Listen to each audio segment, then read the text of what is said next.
Bismillahirrahmanirrahim. Assalamu alaikum ve rahmetullahi ve barakatuhu aziz muhterem qarindoshlar.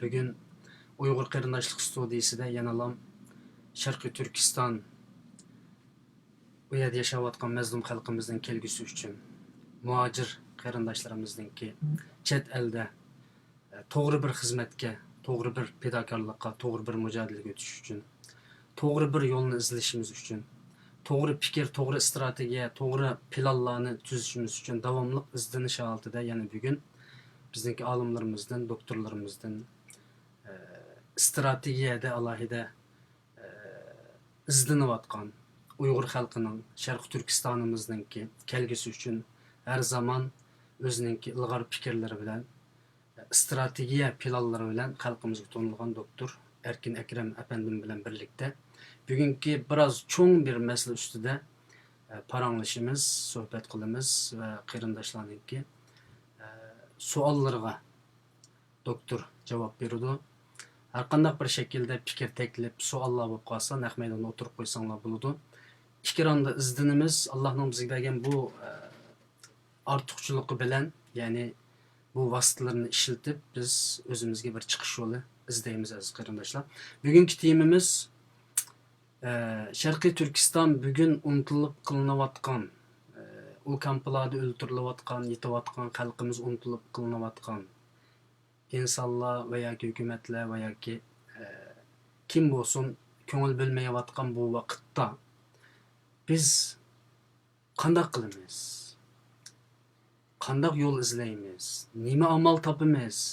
degan masalada albatta xalqaroda siyosat qilayotgan va yoki bugun bizga ko'rinayotgan davlatlarning bizga bo'lgan ko'z qarashini bilish, bizning o'rnimizni bilish, buningdan keyin nima qilish to'g'risida bugungi xalqaro siyosatga yetishilish uchun Amerika, Xitoy, Turkiya, Rossiya ekranimda izohliq bu 4 tane tema va bularning o'rtasidagi bog'lanish.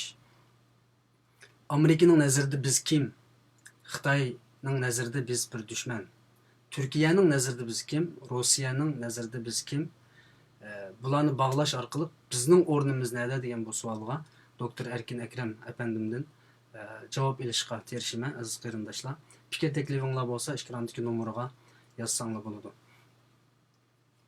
Oldi bilan doktor Erkin Akram apandimdan bir ahvol so'raymiz. Assalomu alaykum doktor. Aleyküm ve selam. Ahvalınlar yaxşımı, teşitmi? Yaxshi, biz so'rab bo'lg'ichisini so'rab bo'ldi. Alloh rozi bo'lsin. Allah sizlerden razı olsun. Amin, amin. Bütün xalqimizdan Alloh rozi bo'lsin. Amin. Kulishga majburmiz, umidlanishga majburmiz. Ammo sababga bog'laymiz. Sabablarni sizlardagi doktorlardan yo'llarni, savollarning javobini olamiz. Bugungi tema biroz cho'ngroq tema. Ya'ni biroz zag'ircha, ko'cha tili bo'yicha so'rashga tirishim, chunki ba'zi qarindoshlar savollarni tushunmay qoldi ekan. Birinchi savolim, yaqinqi zamonda dunyoda bir urush bo'lamdi degan bu savol. Chunki buni nurg'un qarindoshlar so'raydi ekan, tashviqot o'rinlarida davomli buning reklama bo'ladi. 3-Dünya urushi yoki davlatlar bir-biri bilan urushidi, urushmaydi degandek masalalarda. Chunki xalqimiz bu tinchlik, bu demokratiya, bu bugungi dunyodagi tijoriy davlatlar o'rtasidagi munosabatdan befoydalanagandek ba'zan uchqunlar ko'rinyapsimi, mayli Amerika, Xitoy tijorat urushida. Ammo turiblam yana vaziyat o'zgarib, yana bizning zihnimizga ahvollar yuz beryapti. Bunun uchun birinchi savolim bu savolga bir genel ammo qisqaroq javob bersizlar, undan keyin men boshqa rasmiy savollarga o'tib ketaman. Hem de uruş degan vaqtida ama askeri jihatdan deydigan bo'lsak, bunun bir qancha xili bo'ladi. Birisi bosqin. Yani az adam bilan bir noktada bir merkezga hücum qilish. Ondan keyin bu g'arb tilida operasyon deydi. O biraz köperek adamlar bilan qilgan urush. Ondan keyin jang keladi. Jang hamda ikki taraf sahne okşamasıma köp sandık adamlar bir yerga kelib bir meydanda uruşudu hamda.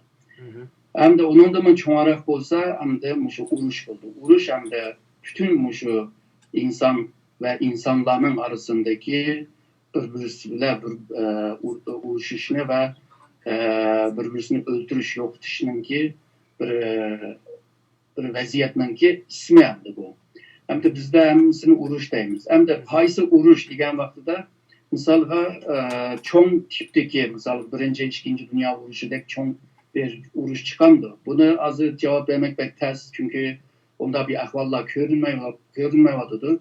Çoğun devletlerinin teki bunda bir uruşta teki teyya emez. Eğer de mavi operasyondek ya ki ben degen jang degandek aşına bir uruşlar bulamdı degen vaqtida ihtimali var.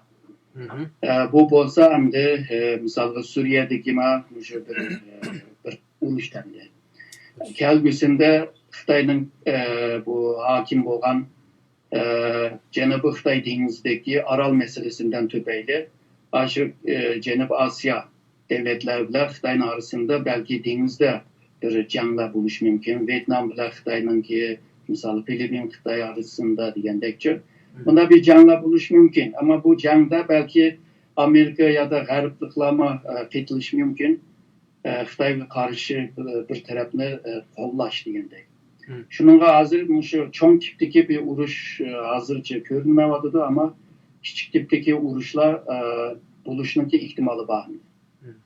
Bunu soruşumda o'tgan qitim Koreya masalasi o'ttirib chiqdi. Amerika Koreya o'ttirsidagi masala Shimoliy Chavshan. Xuddi urush bo'ldigandek bir holatlar yuz berdi. Bir tarafdan Iroq, Suriyadagi o'ldirilishlar yuz berdi. Har qitim dunyoda bir surkilish bo'lganda Uyg'urlar unga nisbatan bir diqqat qildi.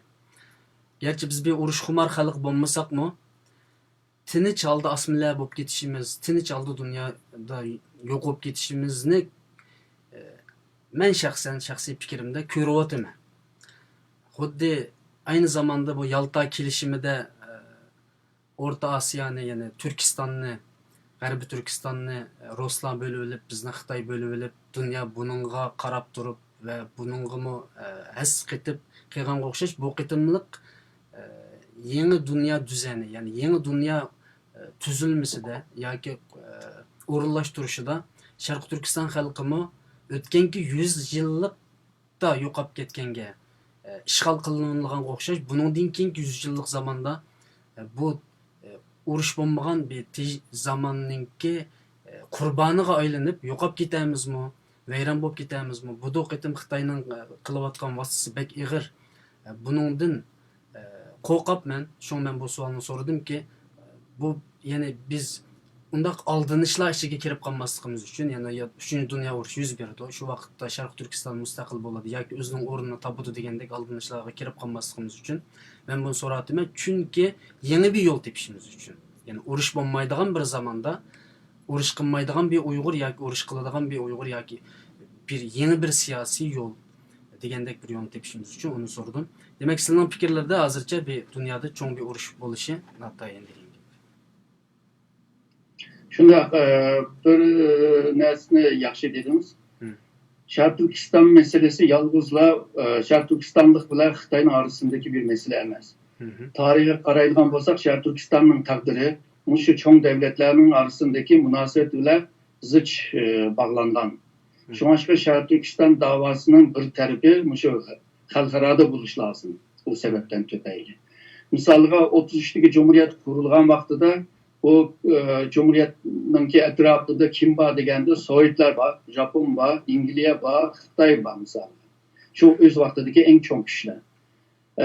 44. yılda mı yani şunda Amerika var, Xitay var, Sovyetler İttifakı var, İngiliz var. 49'a kelgan chaqda gerçi İngiliz bo'lmasa mı vaqtida Sovyet İttifakı var, Xitay var ve Amerika var. Onundan mı konu tarihlerde mi yana bundaq ahvallarni ko'rsatkili bo'ladi. Har qitim bizningki taqdirimiz ya o'ng ya ta'tir. Hammasi shu cho'ng davlatlar arasındaki siyosiy munosabat bilan, tengqurliqlar bilan bog'langan. Bir misolni bergan bo'lsak, misolga 44'te kurulgan Cumhuriyetni Sovyetler İttifakı qo'llagan ve bunu planlagan. Keyin ondan keyin bu Tashqi Mo'g'ulistonga ilish, Manchuriyadanki temir yo'llarni ishitish, ondan keyin bu Xitoyninki yaxshi bo'lgan portlarni, ikki tane Dalian va Lyushun portni ishitish uchun Sovetlar Ittifoqi Amerikaninki qo'llashi bilan Xitoyga bisim ishitib 45-yilninki 8-oyning 15'ida imzolashgan o kelishim bilan munosabat bo'ldi. O kelishimninki ikki ayrıca bir madde vardı. İki maddeninki bir maddesi bununki Sovetlar İttifakı Şarkı Türkistan Cumhuriyeti'ni qo'llamaydi ve şundaqla Xitoy bilan hamkorlik qiladi deb. Ve Xitoyning ichki ishlariga aralashmaydi deb. Şu imzolashgandan keyin Milliy armiya shu Manasda turib qolgan. Şu kelishimdan tufayli Aqsu'daki ve Janubdaki jangni to'xtatib etgan. Şunun bilan bu Şarkı Türkistan Cumhuriyeti'nin taqdiri Xitoy bilan 11 bitim müzakere qilishga mecburladı. Bu işninki aksıdımı yani İngiliz, Amerika ve Sovetlar İttifakı Xitoy baktı. Şunaşka bu xalqaranın vaziyeti Şarkı Türkistan'ın taqdirini ta'sir yetkazadigan bir ahval. Şununla xalqaro vaziyetni yaxshi aniqlash ve tatbiq qilish Şarkı Türkistan davasının bir kısmı bulundu deb o'ylayman. Yani undaqda nəhayət qısqa bir sual. Dünyadaki bizga o'xshagan kichik millatlar, ya'ni balkim sonimiz 30 milyon bo'lsa-mu, ama bu 1 milyardlik, 500 milyonlik, 300 milyonlik, 100 milyonlik millatlarga nisbatan yoki kuchi cho'ng bo'lgan davlatlarga nisbatan bizdek millatlarning hammasi davomli boshqalarning qo'li bilan va beqinchilik asosida mustaqil bo'ladi. Bu bir. Ikkinchisi biz Sharq Turkiston mustaqil bo'lgan taqdirda yana davomli xuddi bizning ajdodlarimiz Yaponiyaga borgan ayni vaqtida boshqalardan yordam olgan. Ikki Cumhuriyet qurilishidami ba'zi davlatlarga mektub yo'llagan yoki qo'llashini istagan degandek. Bundan keyinmi Sharq Turkiston davlati qurilgan taqdirda yana davomli beqin holatda qurilamdi. Eğer devlet kurulgan takdirde mi yani şu çoğun devletlerle şokunmak bir mecburiyet pek görünüyordu. Çünkü bazı siyasetler coğrafya bile münasebetlik. Bizimki o coğrafya Xitoy için naydı mühim bir cay oldu. Xitoy için mühim olan bir cay çoğun şu Xitoy'ninki rakibi ve düşmanı için mühim bulundu. Ondaqda ularninki qo'l silishi yoki yardım qilishi degandek ahvollar paydo bo'ldi. Yani Cumhuriyetni kuraylı, müstakil devletni kuraylı ya da kurmaylı ve kuruş jarayonidagi har qanday bir siyasi, iqtisodiy ve başka faaliyetler olsun. Yanılamışı çoğun devletler bilan münasebetlik bo'ladi hamda. Bazı devletler Xitoy bilan yaqin bo'lsa, ama bizninki kelgusimizningki qadar taqdir bilan münasebetlikse Xitoyning do'sti bo'lgan devletler bilan aloqa qurish lazım. Ular bilan belki şirin bir şekilde bir münasebetlerini ilip biriş lazım. Çünkü keyingi 20 yildan keyin bo'lgan ahvolni hozirdan boshlabla onun tayyorligini qilish lazım. Yani bizimki coğrafyamız biz coğrafyanın qadriga bog'langan bir millat endi. Taqdiriga pardon. Bunda bir paytda Xitoy yükselgen seri undaqda çoğun devletler Xitoy bilan shug'ullangan gap, undaqda çoğun devletler bilan aralashishlar lazım. Ama yalnızla çoğun devletler emas, rayon karakterli kuchlarmi bor. Bu devletler bilan munosabatlarni kurmagan taqdirda belki ters kunda qoldiran ahvollarmi bo'ladi. Yani Sharq Turkistonninki ozodligi cho'qim xalqaro muhiti bilan bir tarafi bo'ladi. Birisi Xitoy bilan kurash qilgan bir tarafi bo'ladi. Ondan keyin Sharq Turkistonliklarning ichida Sharq Turkistonni qutqizish uchun Sharq Turkistonliklarmi bir taraf bo'ladi. Yani bunda deganda Sharq Turkistonning ozodligi 3 taraf bo'ladi. Birisi Sharq Turkistonliklar bir taraf, birisi Xitoy bir taraf, birisi xalqaro kuchlar bir taraf. Bunda degan vaqtida Sharq Turkistonning ishi murakkab ko'rinyapti. Hamda murakkab ko'ringan bu ahvolga mürekkeplik adamlarma yetiş lazım. Yani bir yerdeki tırnak içinde davatma mürekkep adamlar diyen. Yani talantlı adamlar, serhil adamlar oturup çıkış lazım. Eğer çıkmay kalan takdirde elbette diyen mürekkep vaziyetlerge ve münasebetlerge karşı bir çare, tedbir izleşme onay olmaydı. Şununla bizde birinci olup şu adam yetiş lazım. Şuna bo'lganda biz Sharq Turkiston xalqi mustaqil bo'lmoqchi bo'lsak, bugungi xalqaro vaziyat bilan va xalqarodagi davlatlar bilan zich bir şekilde munosabat va harakat qilishimiz kerak degan bir narsani oldim men bu yerda. Bunun tagida nima yotadi desa, masalan, bugun xalqarodagi insoniy huquq, demokratiya yoki har qanday bir şekilde shu yerdagi xalqning nimasini qo'g'daydigan teşkilat, o'rin va davlatlar bilan o'rtaq va barobar shaklda xizmat qilish kerak degan so'z chiqamdi bundan. Çıkıdı aslında biz bu hukumlarını garip tıldan ilatırız. Mesela insan hakları bizimki Müslümanlar için kul hakkı deyimiz onu. Kul hakkı da düşengen takdirde insan haklarını mı düşengel buldu. Mesela demokratiye deyimiz, demokratiyenin bizimki kadimi ecdatlar onu toy deydi. Hazır toy mavu nima kız oğul toy kılgandı toy deydi o. Burun meclisini toy etti. Yani kurultayını toy etti. Yani toyunun ki şekili öyle, saylam yolu öyle, hemmisinin ki urun ve ülüş sistem bile devletine başvuruvatkanını körüvattınız. Yani bu demokratiye diyen neyse bizimki ecdatlarda mı var? Mesela Muhammed Peygamber vefat bolgan vaqtida uyadıma birisini tayin qilgan emas. Eşedima şu Hazreti Ebu Bekir'ni saylagan şu vaqtida. Çünkü kabiliyetlik bo'lg'achlar. Bunun ikinkilerimiz saylangan ama Emevi bile Abbasi bile başlap o saylanlar biraz burungudek bo'lmay kaldı.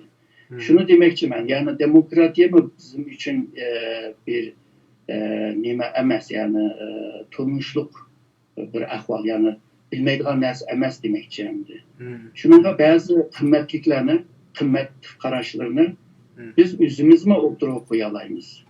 Yani bu insani bilen münasebetlik göz kararlar hemsini işlesek buludu. O çetelinin, bu bizden, o Xitay'ın, bu Rus'un da ayrışına hacet yok. Özümüzdeki medeniyeti bile peyda boğan bazı kıymet kararlarını oturup koyuş lazım. Bunu hem de şu ziyalılar tırışıp şunu oturup koyuş lazım. Yani Uygur demokratiyası, Uygur insani hukuk, Uygur tijlik degendek mi mesela? Dogma. Şunda. Çünkü sen bir alaytikni oturup koygan vaxtıda sen alaytik körünse, alaytik bolgandan keyin bir küçük igi olsa, küçük igi bolgandan keyin müstakil buluş, erkinlik yaşaş degandek şu haklarını qo'lga tushirgan bo'lsa.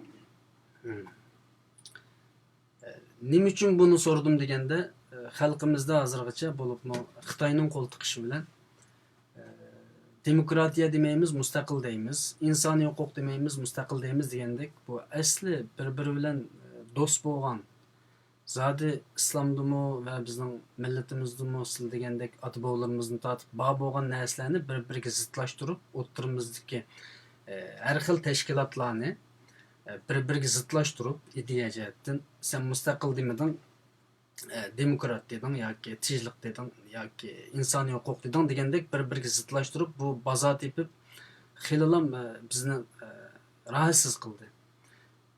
Aslında bu umuman bizda bo'lishga tegishlik va dunyoda biz yetishib olishga tegishlik masalalar, mayli mustaqillik deyli, mayli insoniy huquq deyli, hamman teng barobar ilib mangadigan ishni xalqimizga hozirga tushuntirmayapmiz. Birozdan keyin men buni munosabatlik Turkiya masalasida bir savol so'rayman. Qaytib qo'yadigan boshqa so'zlar bormi bu gapga? Aslında evvel degan hukmlar hemsi ayrı hukmlar. Mustaqil degan bir nişan. Yani erişidigan bir nişan. Erişip neymiş bilmez, özümüzdeki şu vatanınki mevcudiyeti ve halkın mevcudiyetini qo'llab bilish ve halkımızdaki rahat yaşaş, terakkiyatlik bir hayatını yaşaş, yaşaş bu bir gaye. Bu gayeni amalga oshirish uchun bizga mustaqil lazım. Yani nişan lazım. Nişanga erishgan vaqtida shu g'oyani amalga oshgan bo'ladi. Endi bu mustaqillik yo'lunda, yani bu nişanı o'tirib qo'ygan vaqtida bu nişanga qarda bir yo'l bo'lish lazım. Yani bir yo'l xarita bo'lish lazım. Yo'lda minayotgan vaqtida albatta degan demokratiya, inson haqlari degan bu qimmat qarashlari ondan keyin o'tirib chiqadi. Bular hammasi farklı noktada, farklı ceryanda, farklı hükümler bular. Ama bu hükümler hammasini omaçdek aralashtirib etgandan keyin demek ki ya bu hükümlerini yaxshi bilmaydi, bilimsizlikten tufayli yoki shu atay yani g'ayri niyetlik bir ishlarni qilyotidi deb tushunamiz hamda. Agarda bilmay qilgan bo'lsa, buni o'rgangandan keyin tuzatgil bo'ldi, ammo g'ayri niyat bo'lib qolsa, u vaqtida tuzatish qiyin hamda. Yani meningki bu yerda ochiqlik degan so'zim, bu mustaqillik, insoniy huquq degan gaplar bir-biriga qarshimi? Bir-biriga qarshi narsa emas, ama farklı ceryanda, farklı noktada ishlaydigan narsalar bular.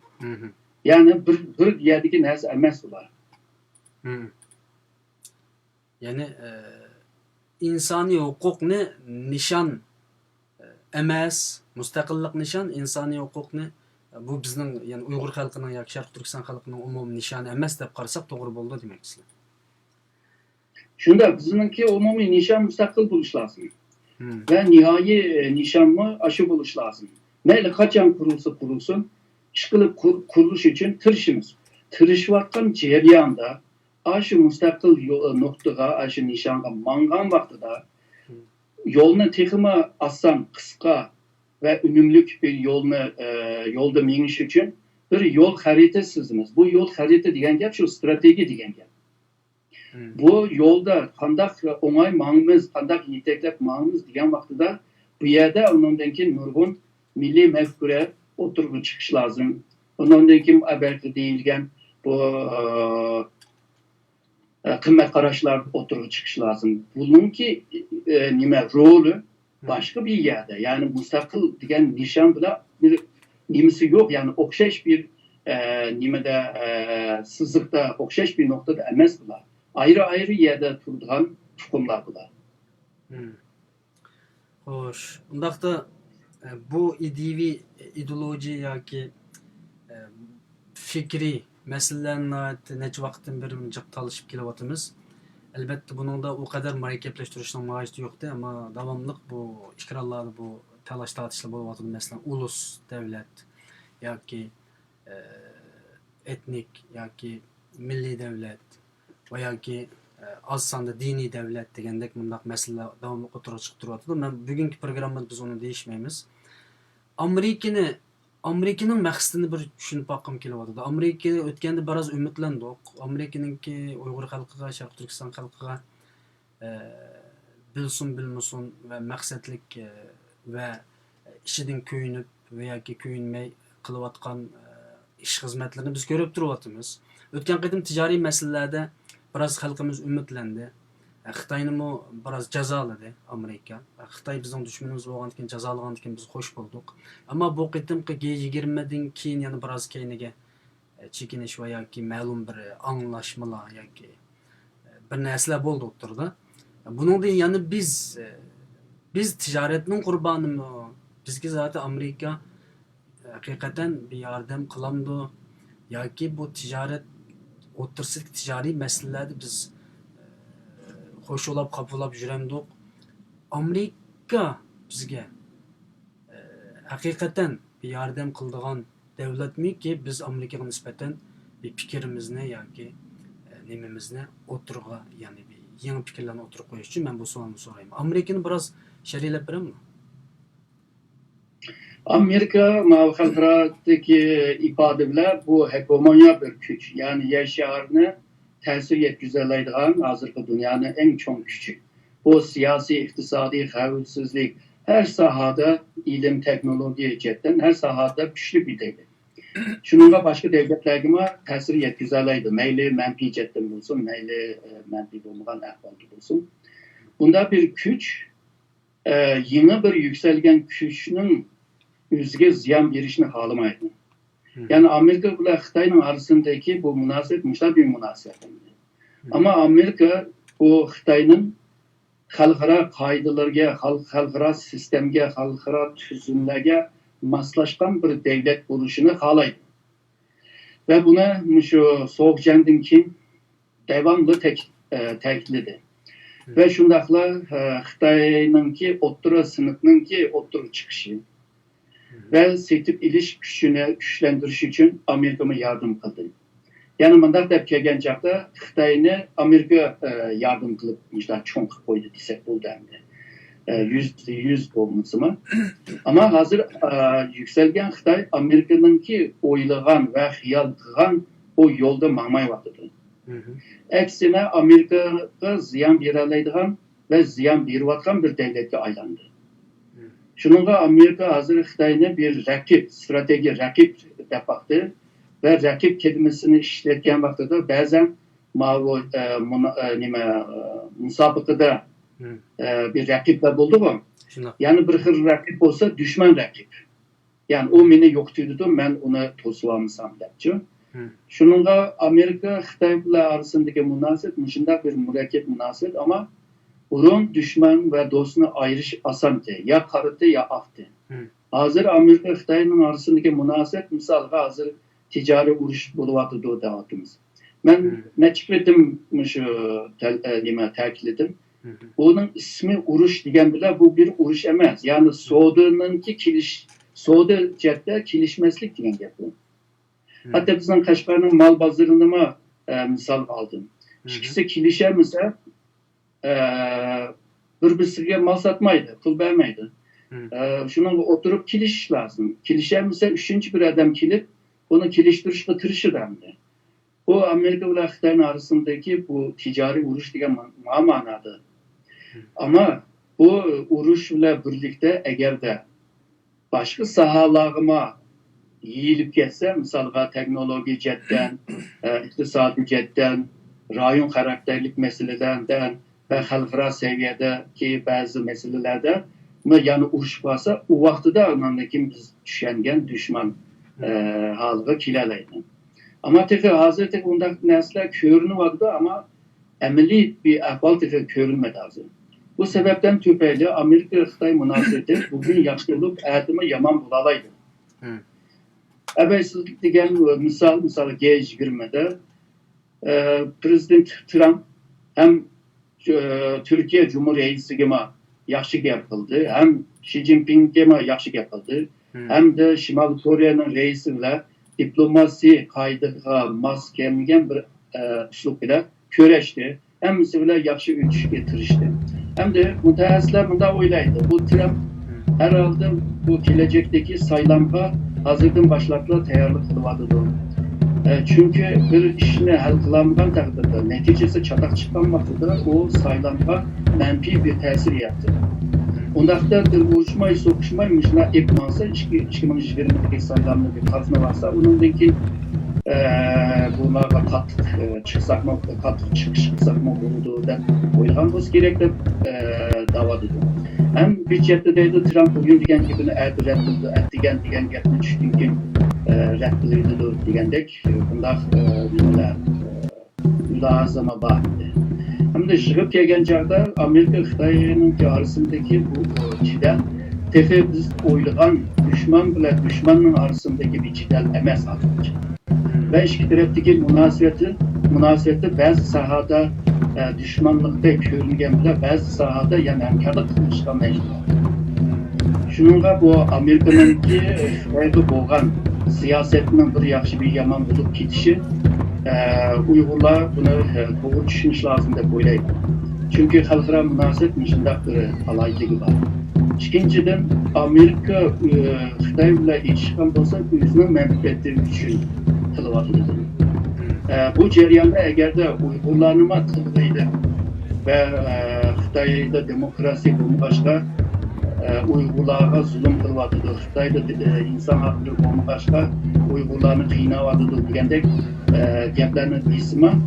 Ama o Uygurlarni ozod qilmaydi degan ma'no chiqmaydi.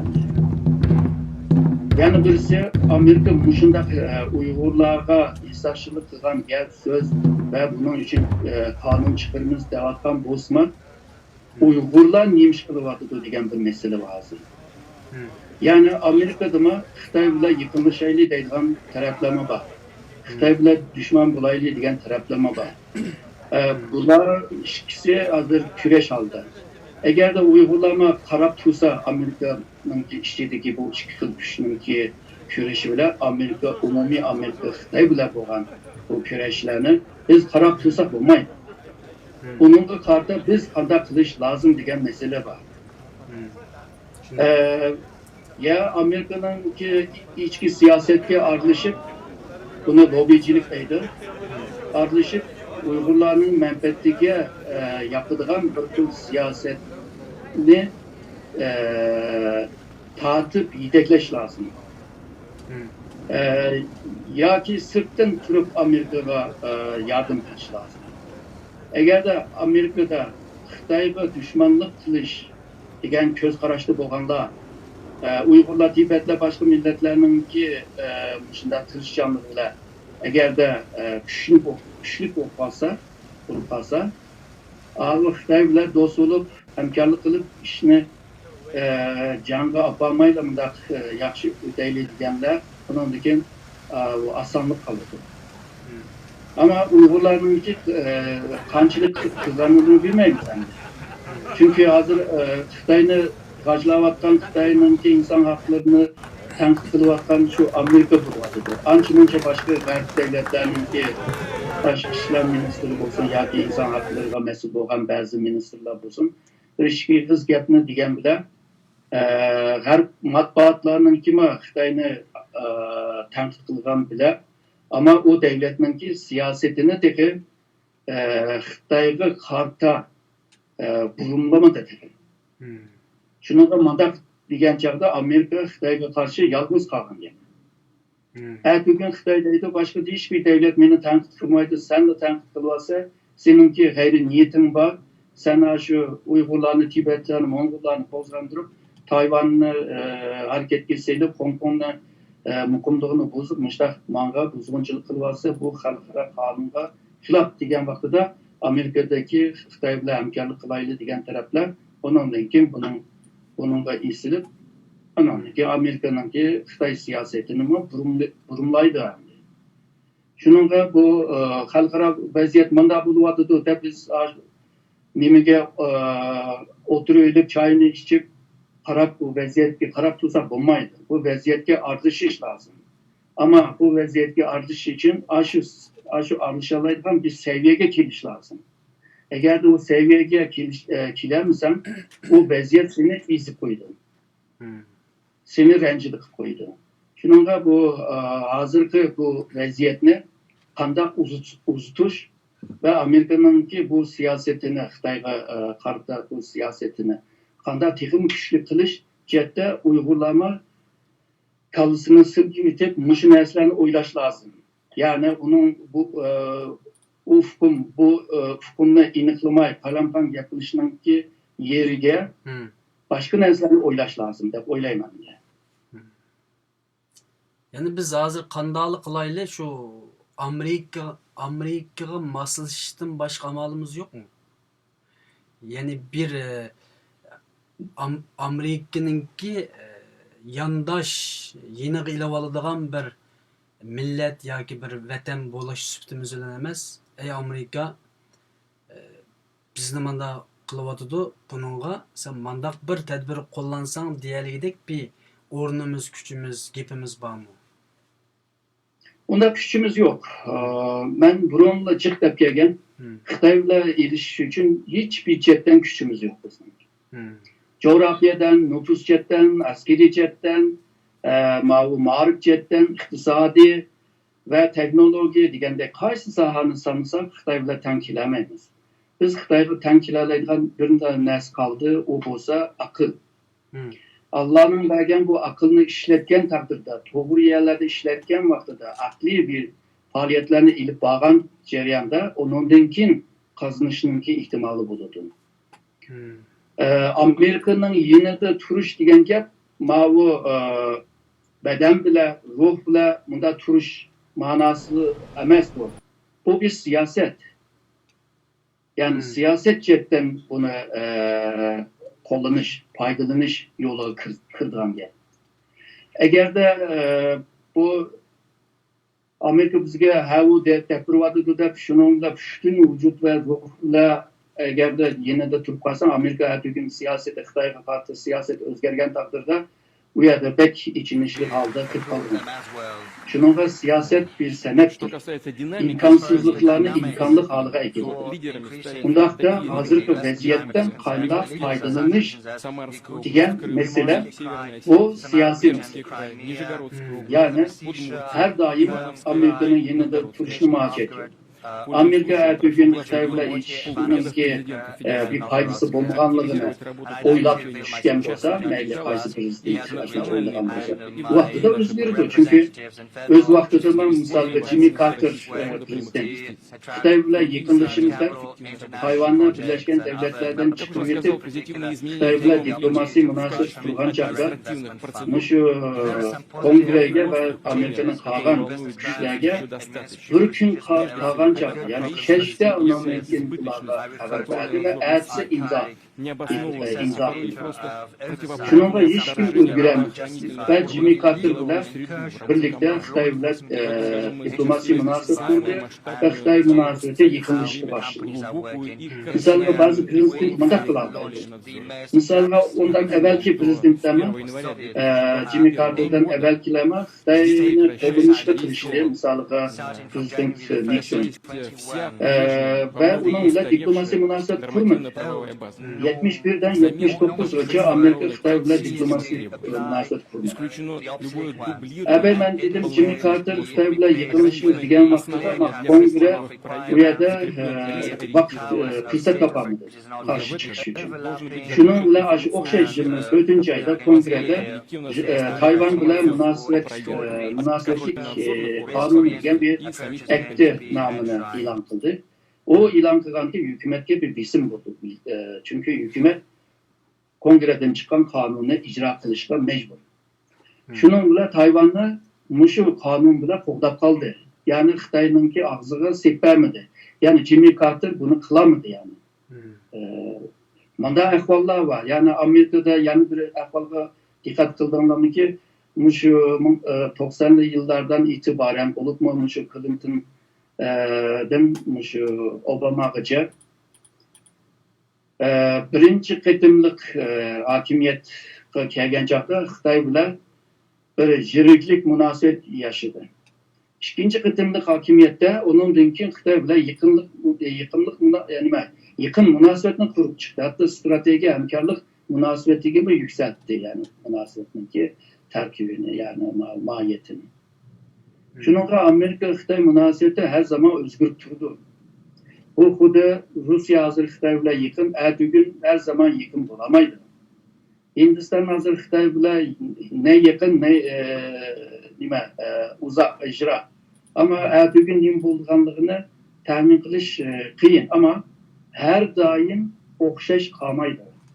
Bu cihanda, bu fani cihanda hiç özgürlüğün neyse özgürlüğün yüzüdür. Şununla özgürlük turdu.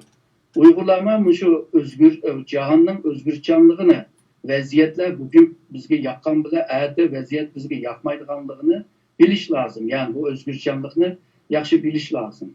Bundakta Amerika-Xitay siyaseti eğer de hemkarlık yolga mümkün o vaxtıdımı biz pek rencip ketmeyimiz. Çünkü bu muşunda ahvalığımı biz 5-10 yıl evvel biz tayarlı kılan bunun karta bizimki yanı bir üsluplarımız var, yollarımız var, tedbir çarelerimiz var diyeremiz. Ama vaziyetke karapla yaşaydıgan olsa, vaziyet degenlerse tolu özgürdü. Bugün bana hayatı andah olurdu. Şununla ve sanki yakkan vaziyet peyda bulan vaxtıda derhal bu fırsatını çim tutuş lazım. Ve nizamınki menfaatini aylandırışta tırış lazım. Bunda takdirde onundaki milli menfaatini qoğdayalaydıgan yer. Olmasa hakla seni de oynaydı, sen körüp qarab kalırsan. Ma Türkiye'de bir gap var, sular ekip gidiyor, Türkler karab kalıdı o de. Şununla vaziyetke karab tutsak olmaydı, bir çarelerine tepiş lazım. Amerika koyduğun kozlarımız var mı yok mu Uygurlar'ın? Amerika'nı Xitayga seliş için Uygurların da onda bir gücü yok. Tibetlerinin kim onda bir gücü yok. Ondan kim Amerika'da bilseler Araplarının ki, Yahudilerinin ki lobicilik ve güçlük. Ermenilerin ki güçlük. Bula güçlük haldı mı Amerika'nı bazen toluk Amerika'nın siyasetini üzünün menfetlige tat söylep ekilemeyiz yani. Çünkü Amerika'ma üzünün ki başta üzünün ki menfetini oylaydı. Yani milli menfet. Devletine kadar mevcudiyetine kadar yaştış. İktisadını kadar yükseltiş. Halkının ki yaşat turmuşuna kadar eriştiriş. Ondan ki demokrasi ve insan hakları diyen bu menfetini kadar koktaş. Çünkü bu insan hakları ve demokrasi Xitay'nın ki Amerika'nın ki kıymet karaşları. O umumi milli menfetinin 3. orunda turduğu naydı muyum. Hem milli menfet boğandan kim bunu siyasetime icra kılışka mecbur. Şununla bu Amerika üzerinin menfetike doğru ki kalsa belki tılıdı doğru kendisi kılmaydı. Ama yüksel vakan Xitay Amerika'nın ki menfetike çekini karşıla Amerika hazır Uygurlarga, Tibetlerge, Hong Kongluklar, Tayvanlıklarga köngül bilvatıdı. Ertügün egerde hemkarlık bir münasebetki kırıp kalsa, evet ben degen bu 4 rayondaki 4 halkıma oturdu kaldıran gel.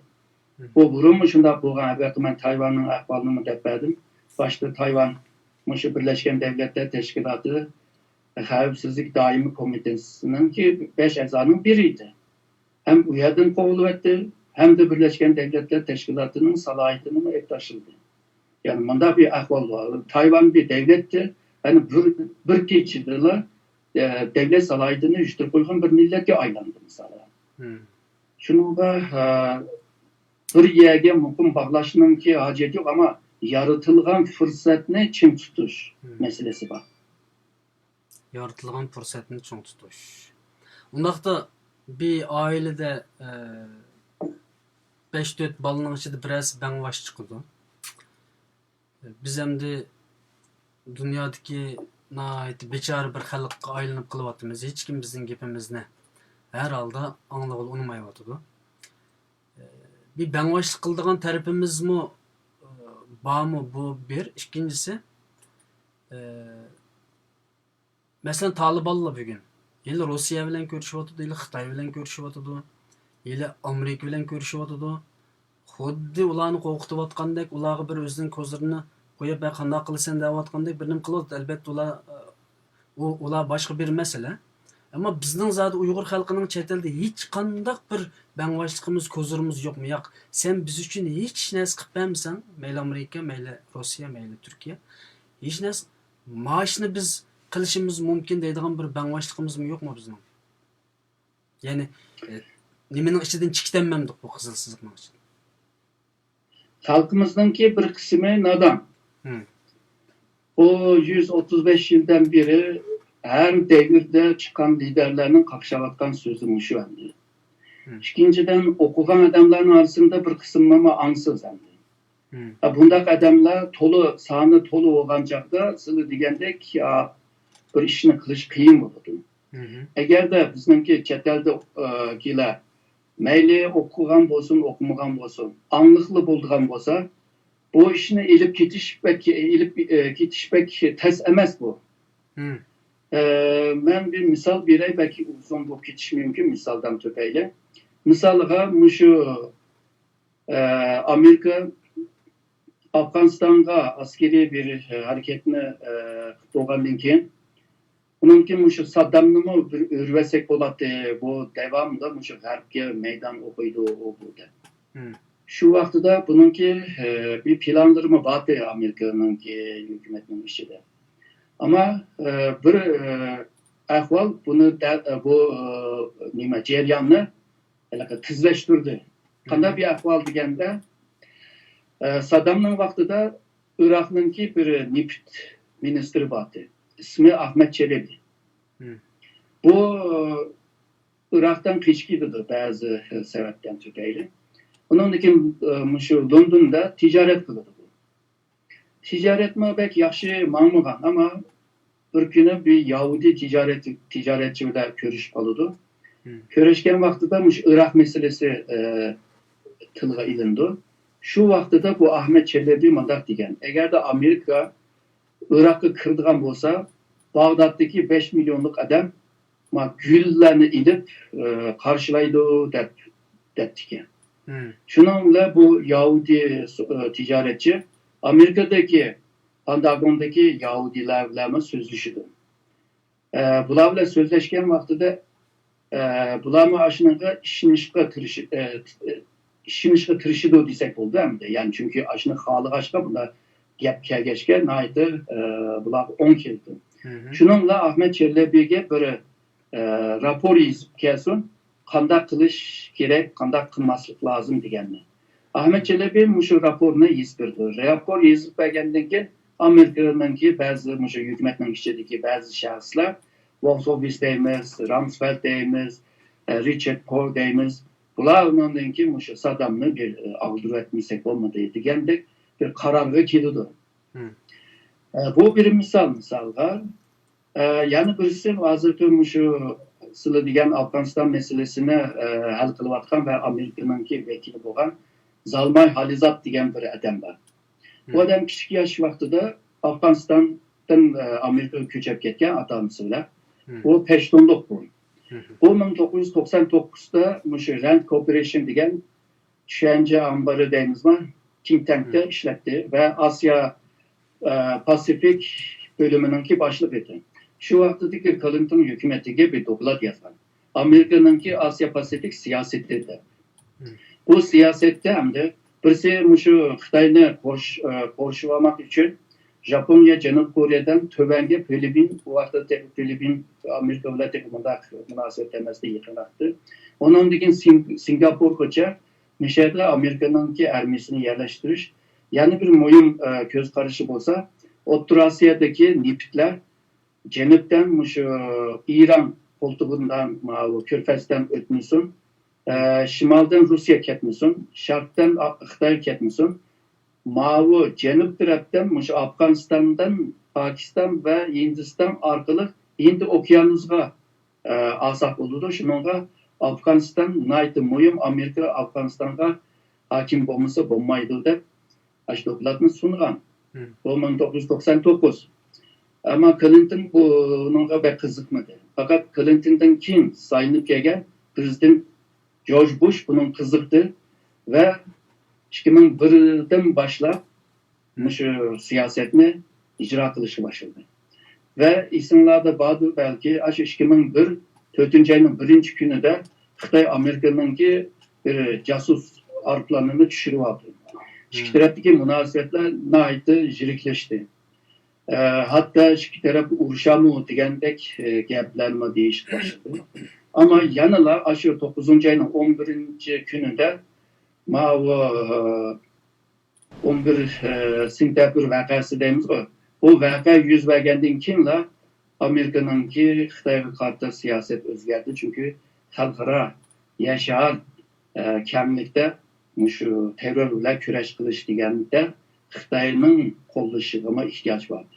Şununla Xitay bile olan münasebetime yumuşaş kapadı ve Xitay'ın fırsattan bilip Uygurlarının teröristliğini başladı. Bundan kim bu Amerika halkla uğraşıp yürüyen vaxtda da bu iktisadi terakkiyat, ticari münasebetlerini kurup yüzünü güçlendirip aldığı degende. Şunu demekçi ben, Zalmay Halizat olsun, ya ki Ahmet Çelebi olsun, şu akıllı bile Amerika'nın siyasetini özgertip ve rayonga tatip etkilerdi. Şununla akıllı bulduğum olsa, akıl, Uygurca'daki akıl biraz atirak ama ben Kenaret'teki akılını dağıtma, Çonkuruk'taki bir akılını dağıtma. Bu akılla yalnız Ahmet demez. Belki Rusya'na, belki Hindistan'a, belki İran'a kayıl kıldığın ahvallarını buluş lazım. Buluş mümkün. Şununla bir yerde bir Köfsan'da anlık Uygurların peyda buluşu zörür buluyordu bende. Ben naq aşını sormakçı oldum. Cevabını mı aldım inşallah. Yani eğer halkımız gep anlısıydı, chet eldeki Uygurlar, muhacirlar gep anlısa yoki teşkilatlar to'g'ri bir yo'linish, to'g'ri bir strategiyani keyindan mansa, hozirgi tema Amerika bo'lganligi uchun birozdan keyin Turkiya bilan Rossiyaga kelaman. Amerikaga ba'zan ko'zirlarni ko'rsatib, biroz bangvashlik bilan harakat qilib, ma millatga yoki Sharq Turkiston uchun yoki Uyg'urlar uchun maoshni qilib bermasak bo'lmaydi ekan degan yerga akilalamdiq agar xalqimiz gap anglagan bo'lsa, tashkilotlar. Hem de halk gap anlaş degan gap muvaffaq bir gap emas deb o'ylayman. Ben anlık degan gap endi anlık bo'lg'achqa hamkorlik qila oladi. Ya'ni bir-birisiningki bo'yinduruq ostiga kirish emas. Ya'ni qo'g'lab yoki yeklab minish emas. Hammasi o'zininki tushuncha bilan harakat qila oladi, ammo hamkorlik masalasi bor bu yerda. Hamkorlik qila olsalar cho'ng ishni qilib bo'ladi. Çünkü birisini burnunu yitlep kolunu tartıp meniş asan emez bugünkü dünyada. Ama anlıkla bulduğun bolsa cık işlerini kırılıp olurdu. Misalga değil, Cengiz Han mı okuyan adam emez. Yani her tanımaydı o. Ama anlık o başka dünyanın zılzıl kılıvetti. Yani tevhid etti misalga. Ama bazı adamlar var, mın okuyan bile an olmasa yani bir okuyan bulu dendi. Şununla halkınınki sapasınınki yükselişi, davanınki ünümlük buluşuna naitecik paydası var. Bu çetel bulup mu çetelde bu naitecik mi ihtiyaç var. Ama memleketin içindeki davanınki stili bile çeteldeki davanın stili okşamaydı. Memleketin içinde bütün halk bile birlikte hareket kılmaz. İtekleyimiz o başka misallarda, başka devletlerde olan misallardır. Ama çetelde tök Uygur bile milli dava kılış pek kıyın. Yani bütün halkını kozandırıp hareket kılış. Hem de dünyanın hem yerde yaşavatınız. Onu kılış kıyın.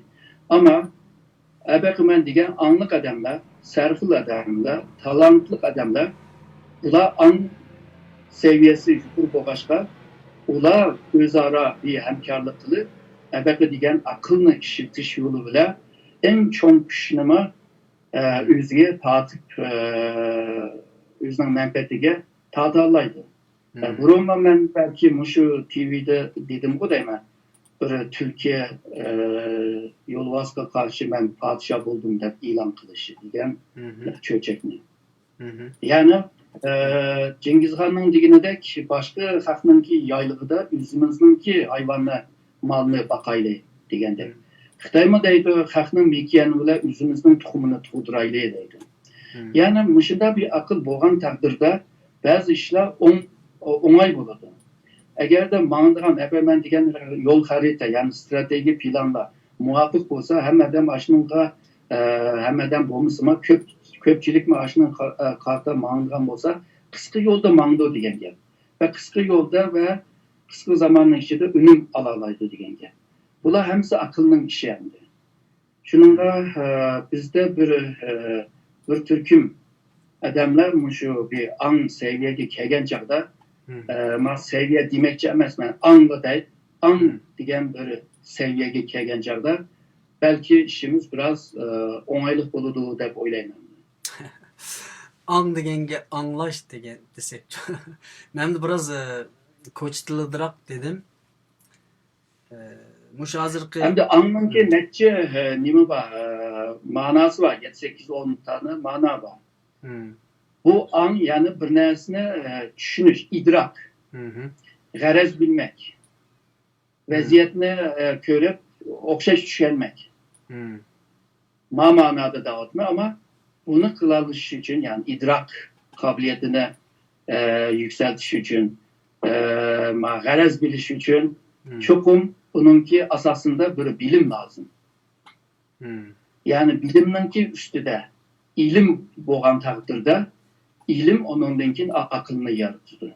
Akılını yarattan vaxtıda an özlüğünden peyda buludu. Allah razı olsun. Yani nihayet güzel bir cevap aldım. Yani biraz ümitlendim gapning rastı. Eğer Uyghur halkı muhacirlar ve yak bu mücadelede ketayotgan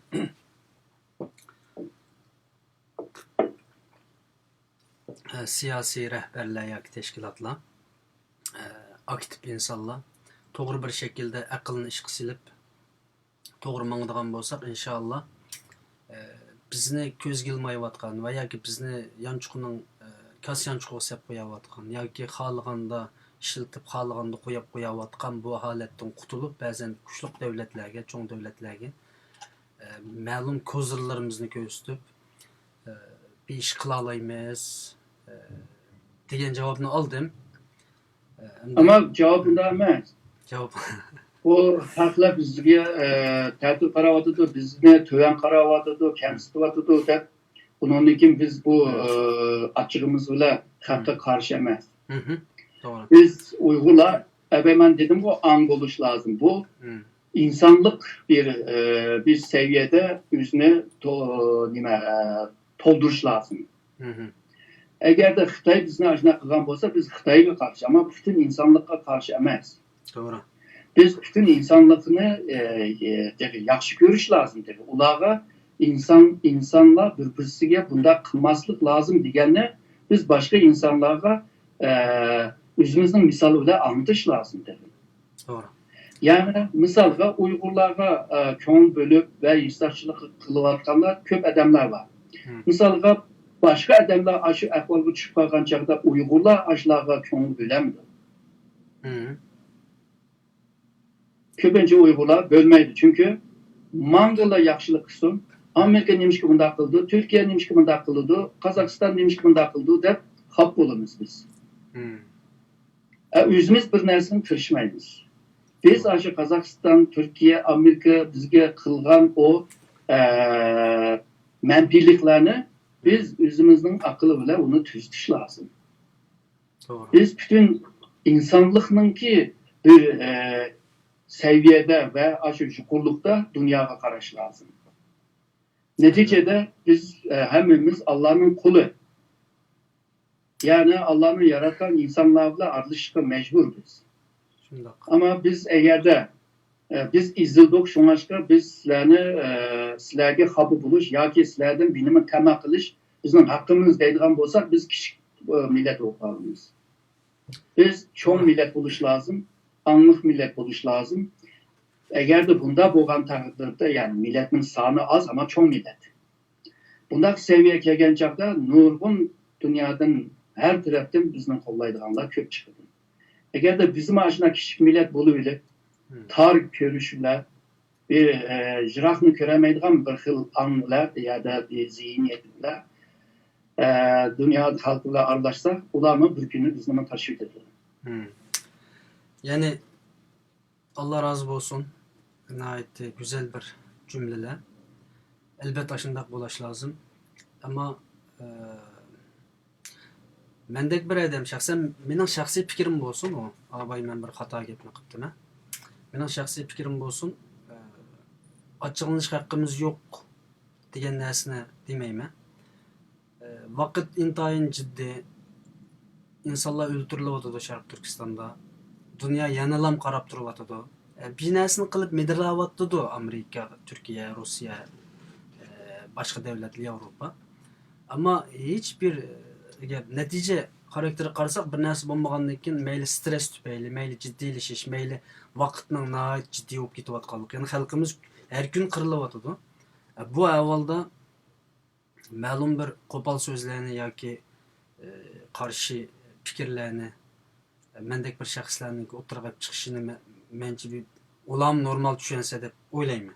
Yani dunyo xalqi yoki Amerika yoki Turkiya ba'zi xapulab qolsak bizning tushunish lazım.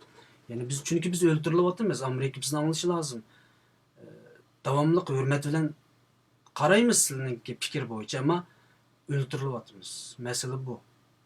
Biz davamlı bundaq açıqlamay, qartılmay veya ki tamam sen nima desan şu biz qachon fursat kelganda biz shuni qilmaslik sen bilan birlikda harakat qilamiz degan oliyjanob ruhmi bo'ladi, ammo eng muhim narsa Amerika bizningki xalqimizningki o'ltirilayotganligini, dunyo bizning xalqimizning o'ltirilayotganligini ko'rayotidi-yu, hech ya'ni mana nisbatan bir cho'ng ish qilayotganligini bilmayman ularninki.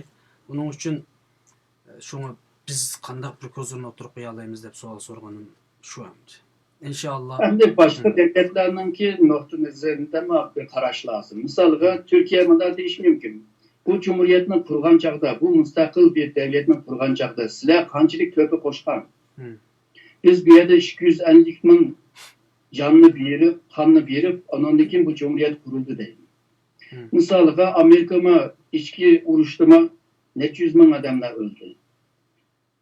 Sovetlar ittifoqima va burunqi Rusiyama milyon odamlarning jonini berib, aram shu hokimiyatni qo'llab qoladi.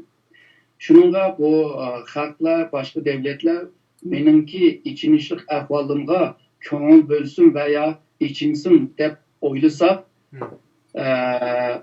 belki hozir siz degandek normal bir ahvoldir psixologik jihatdan. Ama başka devletler real qarag'achda biz o'ylagandek o'ylamaslik mumkin. Bunday ahvol bor. Shuningga haqni yaxshi bilish, o'zimizni yaxshi bilish. U vaqtida har qanday kurashda, har kurashni g'alabiyat bilan qozonamiz. Bu Xitoyninki, Sunzininki bir gibi hamdi. Shuningga boshqa xalqlarning qanday bizga qanday qaraydi deganni o'rganish lozim. Agarda yaxshi qaragan bo'lsa, xo'shal bo'layli, yomon ko'z, yomon qarsimi, uningga qabul bo'lishning hojati yo'q, ammo uni tuzishga tirishish lozim. Bek bichara ekanmizda. Bo'ladi, Alloh razı olsun. Raslan bichara ekanmiz. Hamma millat, hamma odam o'z-o'ziga qiladi-ku. Bizning dinimizda ham shunday ifoda qildi. Bizningki xalqlar o'z-o'ziga qilgan. Misalga ata bolalarımızdan olsun ve bugün mamışlar ahvallarına bak. Muşunda boğaçta muşu künde kılıvattınız. Bir güne onşulumuz vakti de hemen hemen tüzüldü. İnşallah. Aziz qarindoshlar, nurg'un qarindoshlar savol so'ratdi. Men birozdan keyin savolinglarni doktor Erkin Akram efendimga yetkazaman. Birozdan oldida men faqat bir baştan riyasetçilik qilib, bir baştan savol so'rab, bir baştan texnikalik masalalar qaraganligim uchun ba'zi videolarning ovozi nimaga kiryapti. Men uni o'ngshab qo'ydim. Yolg'iz bosh qo'yganligim uchun shunday ahvollar yuz berib turdi. Shuni sizlarni sabrchanlik bilan o'ltirib anglasanglar yaxshi bo'ldi. Men qarindoshlarningki savollarini bir qanchani olsam, undan keyin Türkiye qandaq bir davlat, yani bizga nisbatan bizga qandaq qaraydi, bundan keyin bizga nima ishlar bo'ladi Turkiyada degan masalalarga sizlardan javob olaman. Undan burun qarindoshlarning savolini men bir o'tirib qo'yay.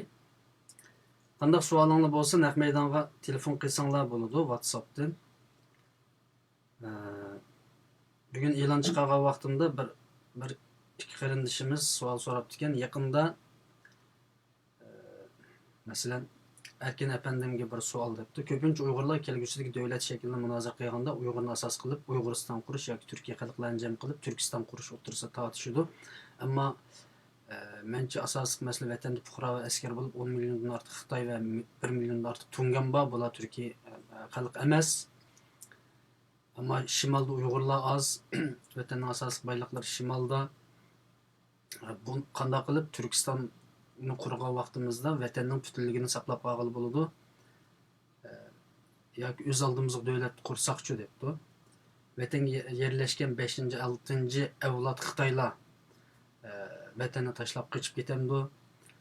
10 million Xitoyninki hammasini qochadi deyish umidvorlikmi qandoq deb bu savolni men ikkinchi savol qo'yib qo'yay deb o'yladim. Men bir qarindishim so'rabdi. Hindistonlik xalqaro munosabatlar mutaxassisi Praga Xannaninki The Future is Asia kelgusi Asiya kitobini o'qib qoldim. Uningda dunyoning texnologiya, iqtisod, bilimning Osiyoga yetkilayotganligi, Jungo, Yaponiya, Indoneziya, Malayziya, Hindiston, Singapur degan davlatlarning tez taraqqiy qilayotganligini bu cümlelerden bayqadim. Yani 21. asrni Asiya barpo qiladi degan xatlarni o'qidim deydi kitobdan. Haqiqatan dunyoning iqtisod texnologiyasi, ilm fan sohalari Osiyoga yetkilyapti deydi. Bu savolning bir javobini bersin. Başta müşnongu mu? Ha, başta muşno yani Ha, Osiyoga doğru. yetkilyapti. Dünya texnologiyasi. O degine to'g'ri. Yani iqtisodiy kuchga qaraydigan bo'lsak, dunyoning eng chong kuchi Amerika, Osiyo Tinch okeanida. Ikkinchi kuch Xitoy. Üçüncü kuch bu Japoniya. Altıncı kuch Hindiston. Yani bunda sanab kelgan chog'da iqtisodiy kuchning ko'pi shu Osiyo Tinch okeanida. Shuningga bu qolgan sohalarni shu iqtisodiy markazlashishga qarab Osiyoga yo'nalishmi, bu mu to'g'ri? Ve bu sebepten tüpeyle Amerika'mı bu rayondaki xavfsizliğini qo'llash için bütün ermi gücünün %60'ını Muşu rayonga yetkiledi. Şunda qilib mutabiye ve xavfsizlik merkezini bir yerga qiyvadıdı desek oldu. Hem de Asya'ga kelayli, bu Asya devletlerininki hemisininki bir düşüşü var. Avrupa Birliği degandek kurulduk, Asya Birliği kurulandı. Xitoy bununki bayraktarlığını kılıvadı. Yakında bir Asya Medeniyetler Forumu degan bir yığını açtı. Neçe yıl planlap aran açalıdı ama kelgen adamlar çıkamazdı. Yani devlet adamları pek çıkamazdı. Sun senden itibaren bu şuarlarını baktırdı. Onun gün Japonya mı şu Birinci Dünya Uruşı, İkinci Dünya Uruşı şu yıllarda mı bularını sözlep yürgen. Hindistan'ın kimi bunda bir ahvalı mı var? Öz vaxtıda bu Pakistan'ın ki ayrılışıyla birlikte o vaxtıdaki baş ministri Nehru mu Hindistan mı birinci numurluk devlet buluş lazım. İkinci numurluk devlet buluşu Hindistan'a yaraşmaz. Şununla biz şu Hindi okyanusga hakim buluşuyla birlikte Asya'da mı gücümüzne çikleş lazım diyen. Yani hem devletimizde depakıdı ama bazı nesler teke kan. Birincisi Asya isim cetten kudu bir bütün de körüngen bile Asya bölünüklük. Bu nimi cetten degende siyasi cetten, din cetten, tıl cetten, örf adet cetten, düşünüş cetten, ang cetten, her cetten okşumazlıklar var. Bu okşumazlıklar bunların birliğine berpa kılış pek kıyım oldu. İkinciden bu Asya'da bütün Asyalıklarının iktisadi ticari menfaatine hemmisini yığıncak kılgan bunda bir noktada ekegen ya da bir minberge ekegen bunda bir teşkilat mı yok? Asya'nın tinçliğini qoğdap kaldığan NATO'ya okşayış. Bunda bir teşkilat mı yok? Şununla Asyalıklarımı Japon yükselgen vaxtıda mı nurgun yani işgal kılgan, Xitay mı tarihte yükselgen vaxtıda mı nurgun yani işgal kılgan. Yani Hindistan'ın koşkan vaxtıda bir yerde tekimi bir kaylamkancılık çıkıdığan ahvallar var. Çünkü Xitay yükselgen vaxtıda Japonya, Rusya ve Hindistan kancılık boysunudu. Hem de Amerika bununla ruhsat veremdi. Asya merkezlik bir şekillense gariplikle karab oturamdı. Yani nurgun meseleler var. Onunla Uygurlar dek, Tibet dek, Tayvan dek, Hong Kong dek diyen Xitay'ın etrafında nurgun meseleler var. Bunların hemini de hal kılmayı durup Asya'da mı da bir güç merkezlik, merkezi bir güçne yasap çıkış, yani kurup çıkış, onda aslan bir emas dep oylayman.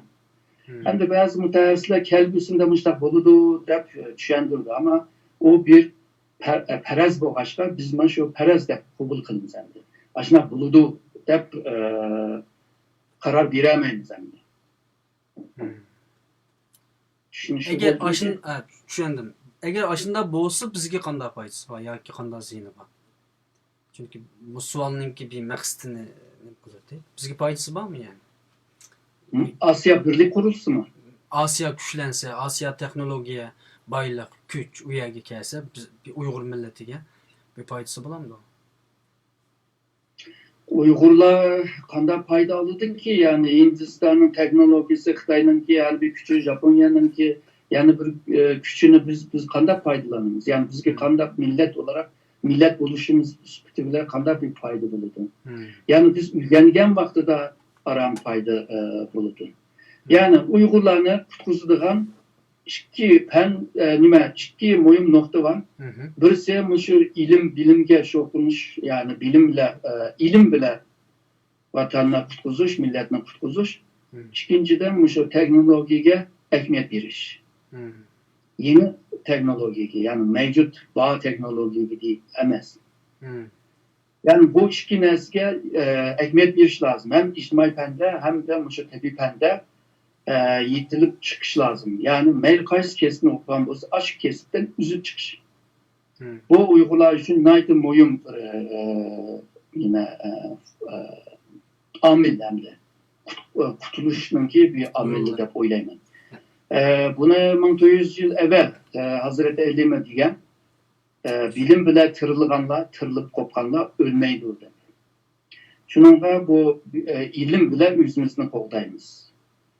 Bunu Hazreti Elime diyen baylık ve bilim ve baylık bir adam için naydı muhim. Baylıqni yüzden qoğdayman deb avara olub gitse ama ilim seni qoğdaydı. Yani bilim seni qoğdaydı deydi.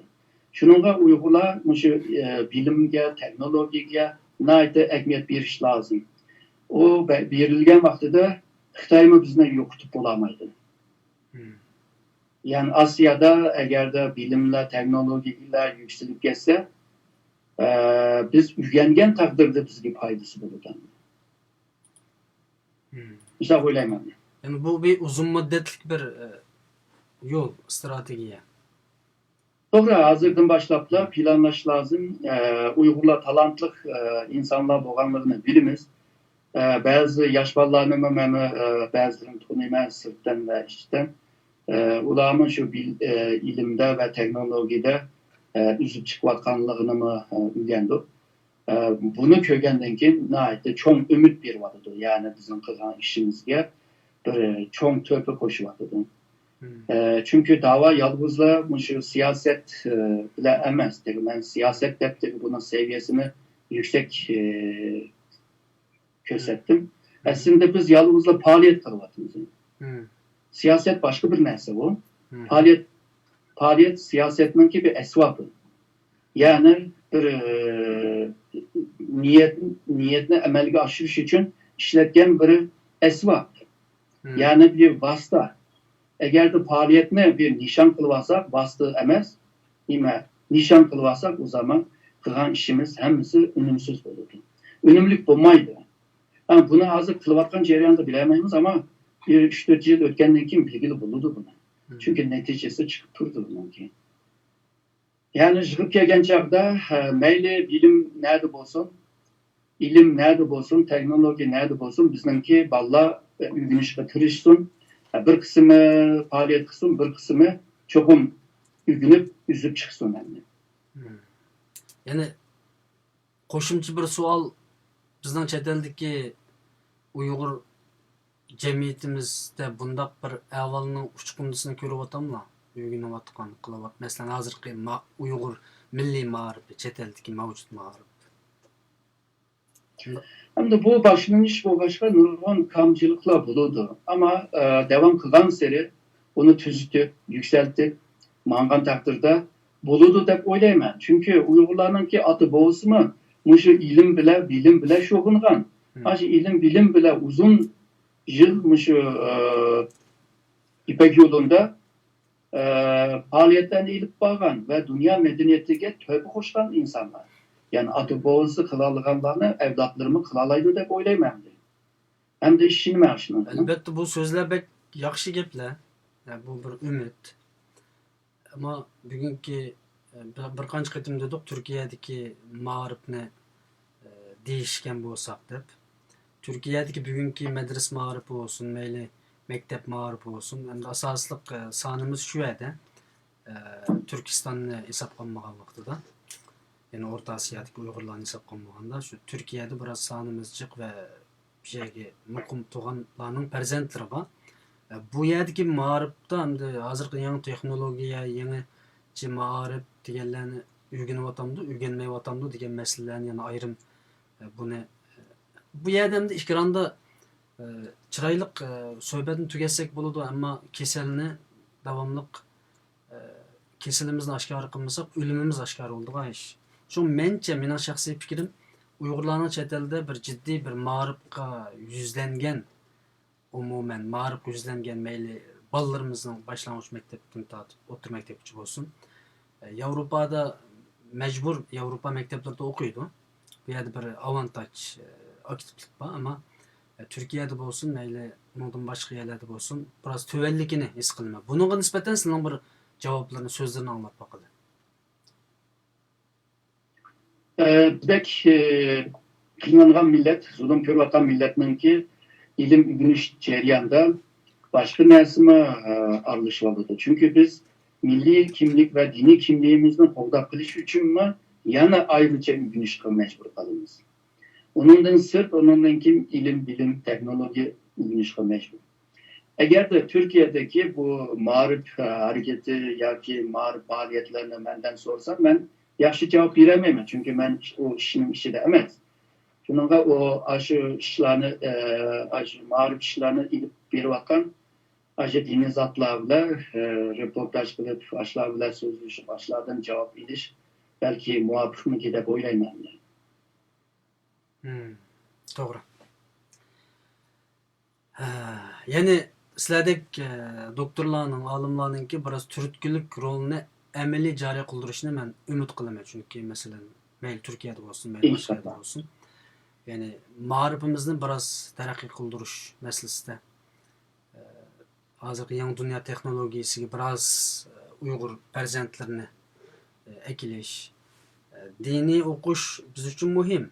Ama butunlay Uyg'urlarning hammasining ballarninki faqat diniy o'qish bilan bo'lib ketishi uni men shaxsan tashabbus qilmayman.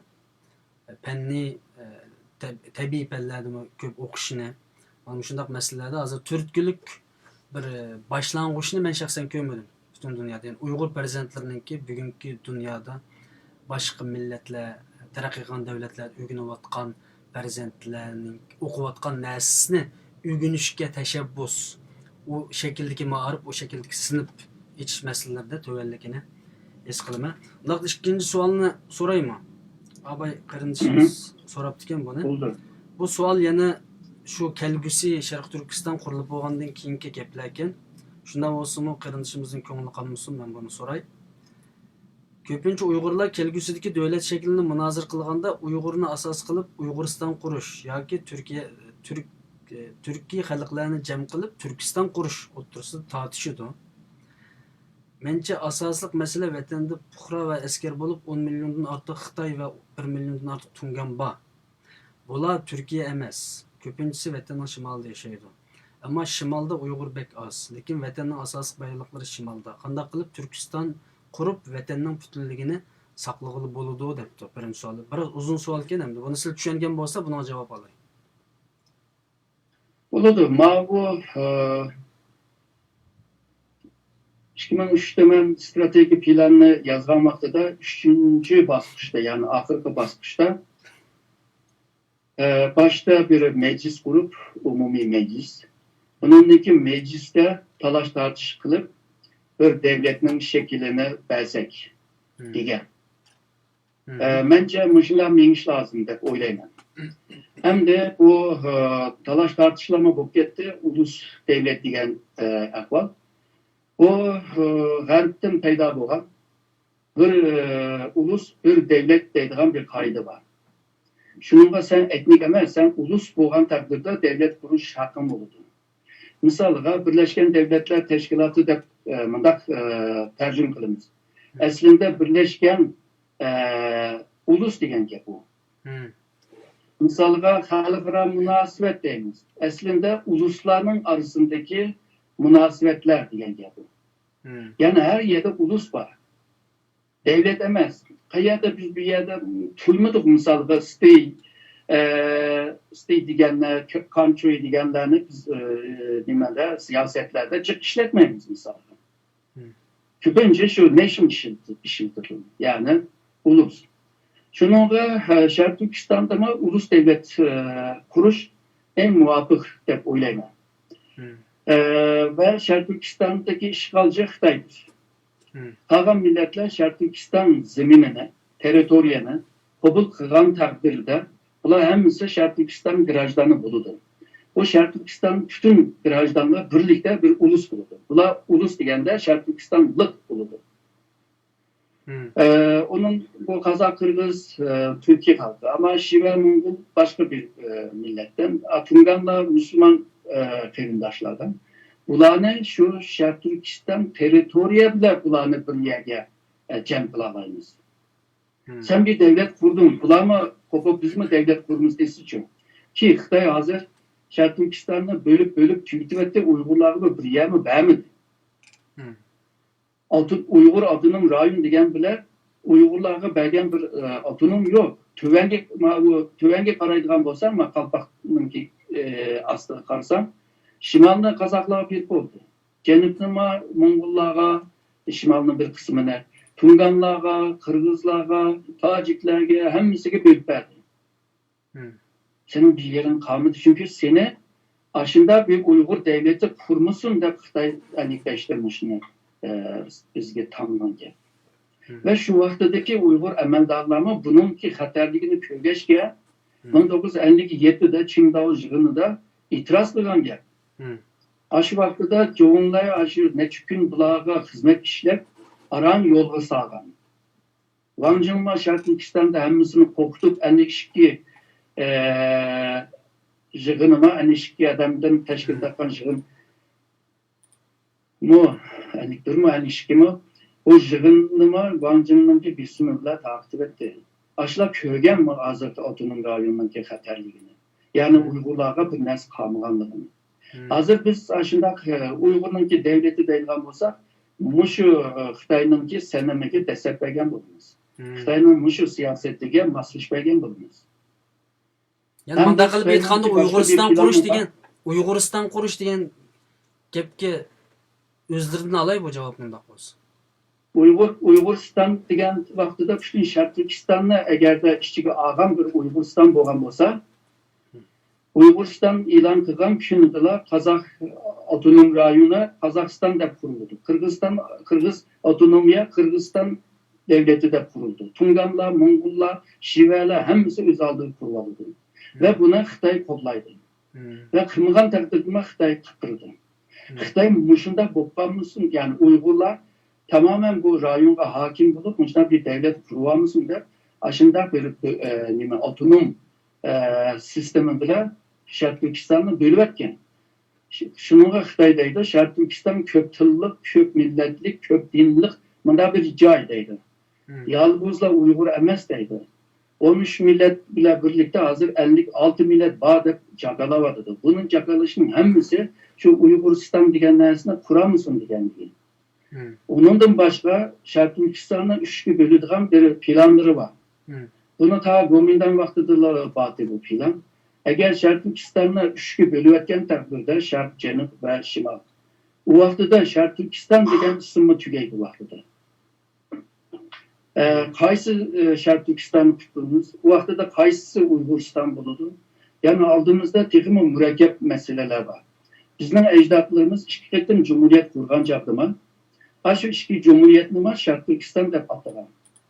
Ve bu ataşınınki sebebime Şərq Türkistan'daki yerli halklarınki Xitay'dan başka yerli halklarınki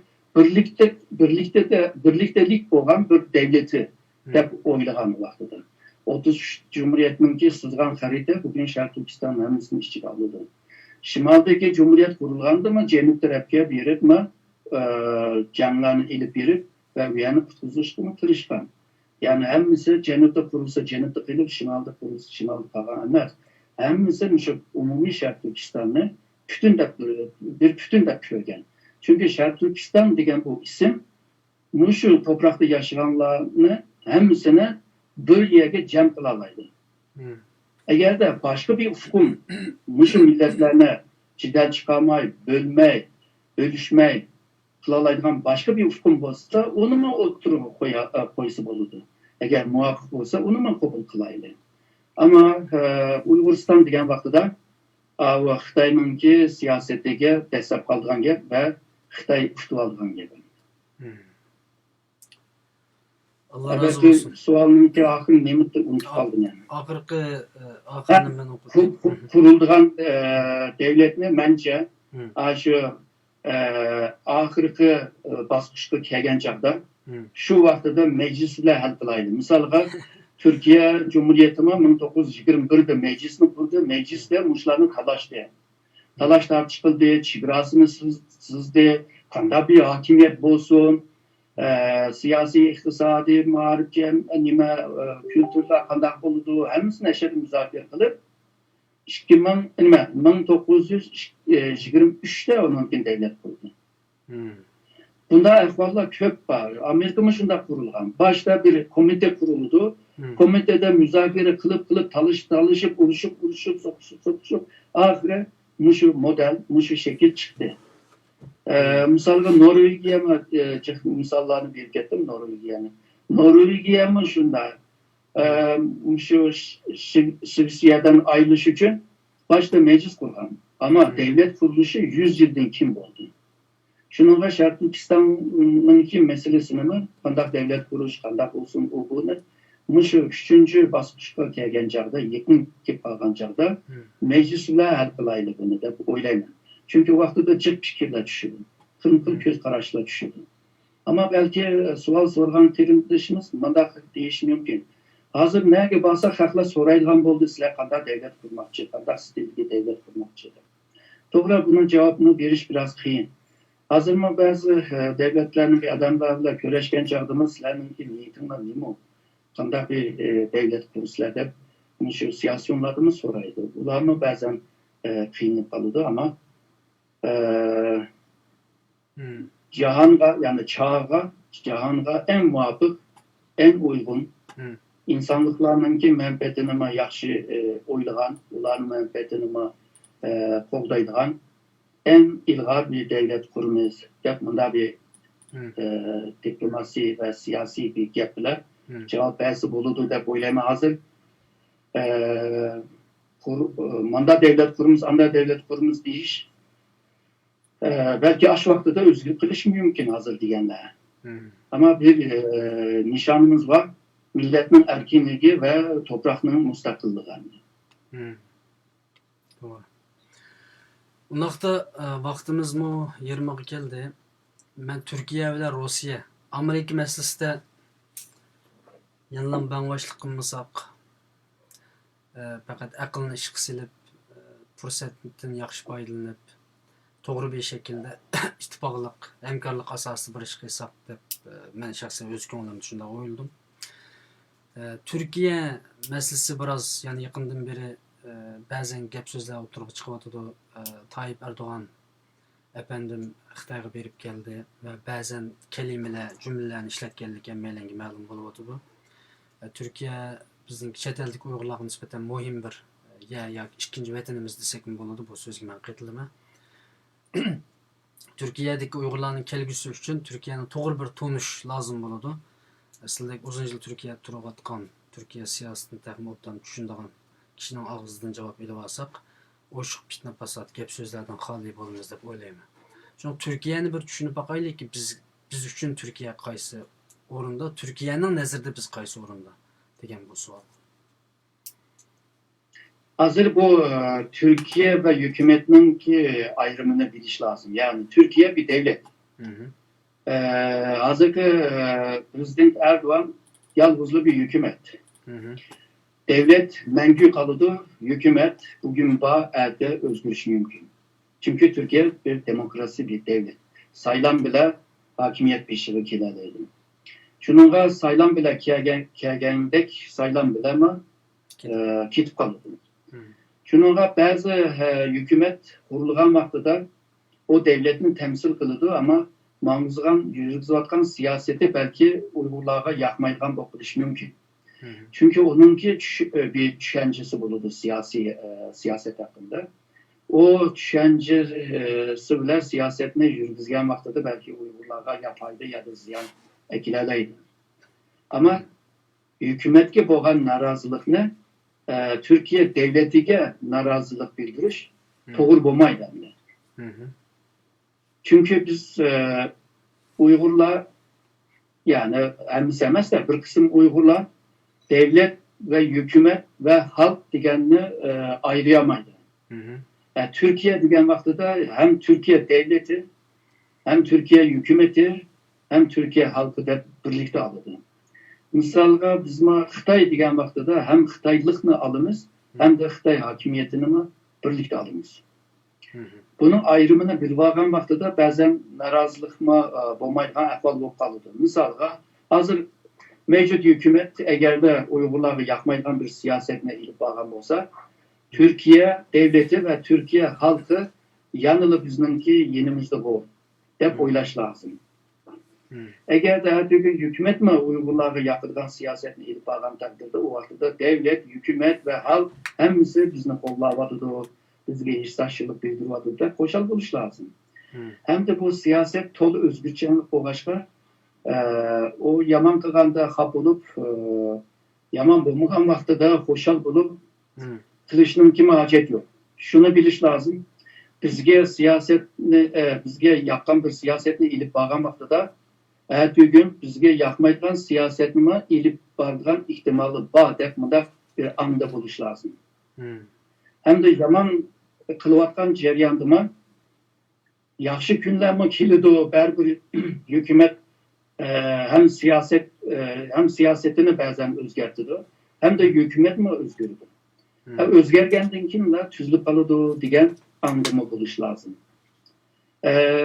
O siyasi cepten karaş dep oylayma ama biz köpünce Uygurlar hissiyatlıkla karaydı ve şahsilerinin arasındaki münasebetini devlet ile devlet ya ki devlet ile halk arasındaki münasebette gördü. Şununla hissiyat ile karaydı meseleye. Ama hissiyat ile emez, siyaset ile karaş lazım. Çünkü bu iş siyaset. Yani hükümetle almış bilen bizim bo'lgan göz qaraşı yoki qo'llamaslik masalalar davomli qolmishib turdi. Ama Türkiye devletiga nisbatan, Türkiye xalqiga nisbatan mencha xalqimizning bir noroziligi yo'q deb qarayman. Unda bo'lmasligi kerak, chunki o'zimizning millati bu bir devlet. Belki Türkiye'de çıkamaz ama Türkiye'nin sırtındaki Uygurların arasında köp. Nurgun xalqlar menga telefon qilib o noroziliğini bildiriyotdi. Uni tushunma. Hatta bazıları bizni tanqid qilyotdi. Türkiye'nin yetiştirgan adamı şununla Türkiye'ye yan bastı dedi. Bu xil hamısın hissiyat nokta nazardan meseleye qarayotgan, real bo'lmagan, rasyonel bo'lmagan ko'z qarashlar. Çünkü iş siyaset bo'lg'achqa, siyaset o'zgargan bo'lg'achqa, siyaset manfaatni qo'ldig'achqa ve siyaset bir senet bo'lg'achqa bazen onu köstüp soldan urduğan, bazen ellaslık oludu. Şununla bu pek oynak oludu. Bunda bir ahval bo'lgan ekan, onunla ağırlanıp, kapılıp kılışını hacet yok. Onu tonup, onun hareketiga qarab, üzerindeki menfaatine qo'llash. Bu seninki vazifen bo'lish lazım deb o'ylayman. İkinci sualım başında naqmuş doğrusu soruldu. Onundan burun şu sizlarga degan bu Türkiye'nin adımı, Türkiye yetiştirgan adam şunu Türkiye'nin gapini qiladi degan bunu degan adamlarga nisbatan mushkirandan foydalanib bir javoblar bormi?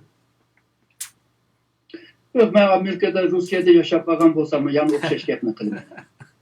Çünkü ben siyasetni bildiren adamlar. Yani siyaset bilimini bildiren, yani icraatını emas da. O icraatı başka bir ahval, o bilimini bilmek başka bir ahval. Ya mesela aşı gapga biz sizni tonu olaylik ki bundaq xata gaplar, fitna fasatlar, g'iybatlar jamiyatda yugurib yurgan vaqtida doktor Erkin Akrem o'zini mandaq deb tonishtirgan. Chunki biz sizning gaplarga ishonamiz, xalqning gapiga emas bu yerda-ku. Shunda gap chiqdi, darhol uni javobni beraylik. Bunda gaplarga pek ehmiyat vermeydigan kaldım. Ben yaş vaktida ehmiyat verettim. Hazır ehmiyat vermeydigan kaldım. Belki yaştan tükeyli. Ya ki milletimle yaşı tonğaçta. Ben pek nimkumayım hazır. Çünkü ben davaga kirgen bolsam bu bir farz boğaçka, bu bir milli borç boğaçka, bu benimki vicdanımınki borcu boğaçka ben kılıvatıma. Yani bir şahsının, bir kişininki köz karşı ya ki onun menfaati için kılmayvatıma. Umumi Şərq Türkistanlıklar için bulup mu aşı avazını çıkaramayan ve bizimle aslında inciklap aran yaşavatkan Uygurlar için hizmet kılıvatıma. Allah razı Şuna olsun. manga belki tegmeydi ondak yaplar. Disin yani. Çattırım da yok. Bu bir təqdirləşkə layiq bir ruh ekan. Allah həmməylərin aşındakı ruhqa ega qıysun. Yəni fitnə fasatlığa çın turalaydigan, müstəhkəm boldigan. Yəni bərdaşlıq. Yani fitne pasar nerede toktaydı degende akıllı adamın aldığı tokta kalıdı deydi. Bizde bir an bozsular o fitne pasar henüz tügeydi yani. Bundaqda Türkiye'nin hazırkı real qarısaq, Tayyip Erdoğan'ın efendininki hürmetlik bu kişininki Xitayga berip kelişi, ondan keyin İstanbul'da Cumhuriyet Halk Partisininki qazanışı degandek bir qancha ishlarninki Türkiye tarixida yuz berayotgan, bugun yuz berayotgan bir qancha ishlarninki nimasidan qarasak xuddi Uyg'urlarga nisbatan bir yomon bishoratdek bir kayfiyat yoki bir puraq bu yerda chiqyotidi deb o'ylasak bo'lamdi. Bu bir. Ikkinchisi, bunga nisbatan qanday bir harakat qo'llanishimiz kerak? Agar Turkiya Xitoy bilan texmi yaqinlashib bizga yani bizning manfaatimiz texmi chayinib ketadigan avval yuz berib qolsa, navoda Turkiyada Uyg'urlar bunga nisbatan qanday bir tadbir qo'llanishi lozim.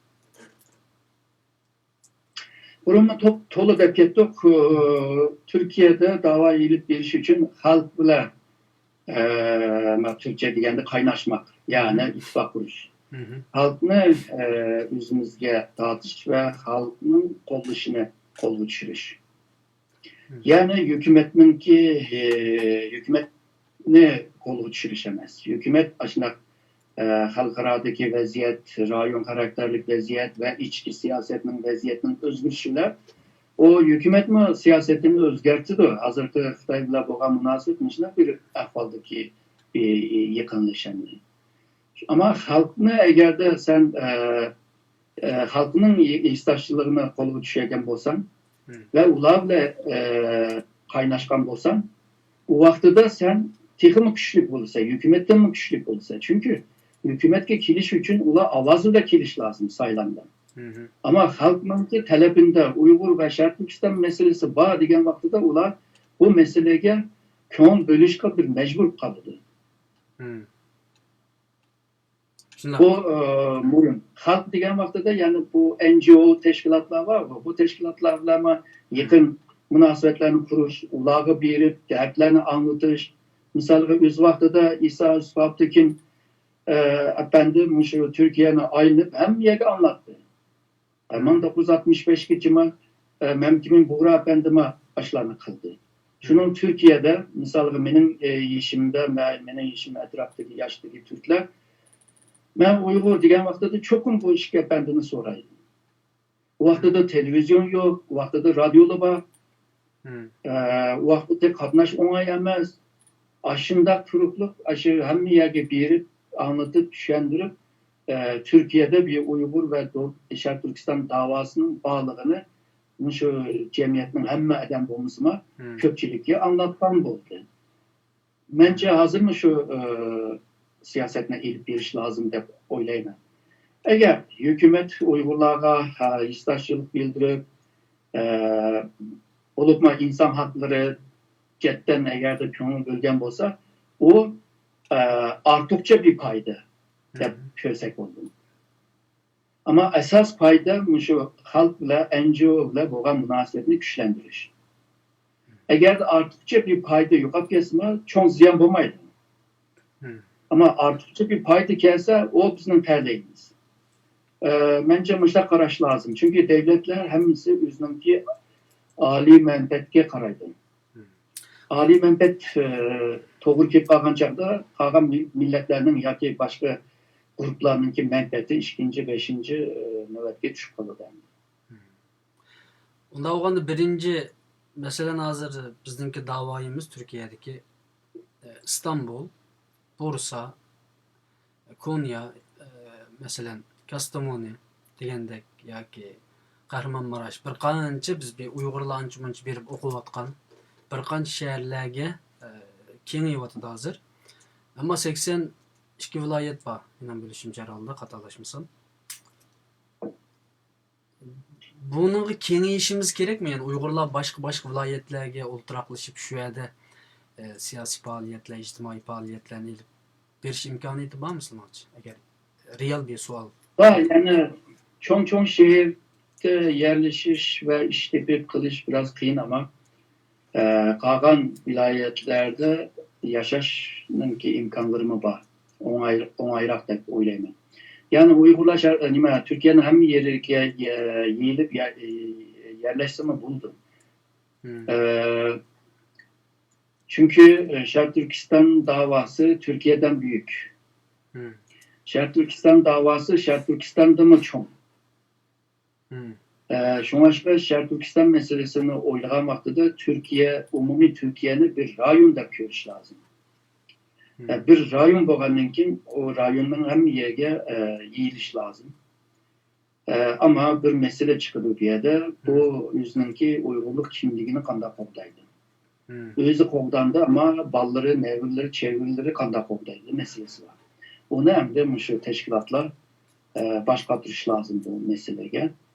Herhalde ben sualının bir yerini hata dep qo'ygan bo'lishim mumkin yoki uqishilmadi. Yerleşiş emas. Başka viloyatlarga faoliyatlarni, siyosiy faoliyat olsun, ijtimoiy faoliyat olsun kengaytirish. Mesela Bursa'da Uyg'ur uyi deb bir narsa qurildi. O çokum buluş lazım.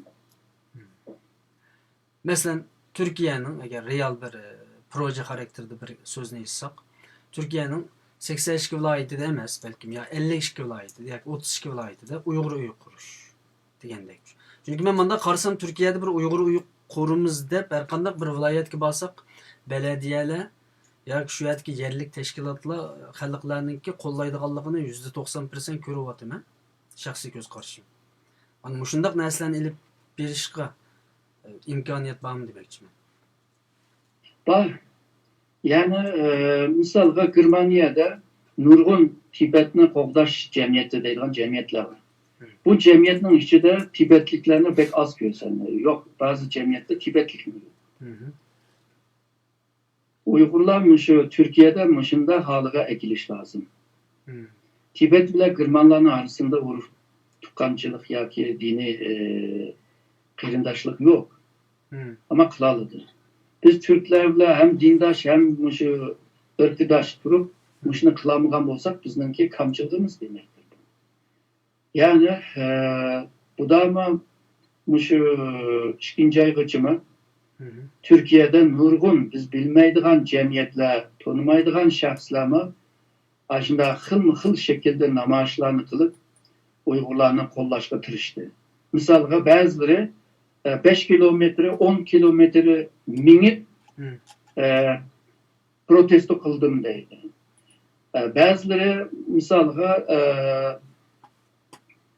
iftarını biriş ve şundakla özününki faaliyetlerini kılış şekli bile aşı yaşavatkan nahiyede, şehirde mi, körgezim bir şekilde mi bu Şark Türkistan'la kollaşka tırıştı. Olmasa bunlar bazıları Şark Türkistan Teşkilatı ve Şark Türkistanlıklarla tanışmaydı, kılıvadıdı. Şundak yaxşı bir yıkımını peyda boğan ehvalını biz tekimi mukumlaştırıp bunu tekimi sistematik halıga ekiliş lazım.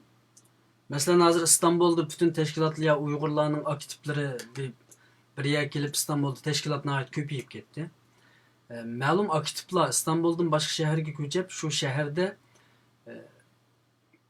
mesela Kahramanmaraş'ta mesela burun Uygurlar hiç tanılmabdıken keyin bir Uygurlar bağdı, o'quvchilar o'qidi, mayli Kastamonu bo'lsin.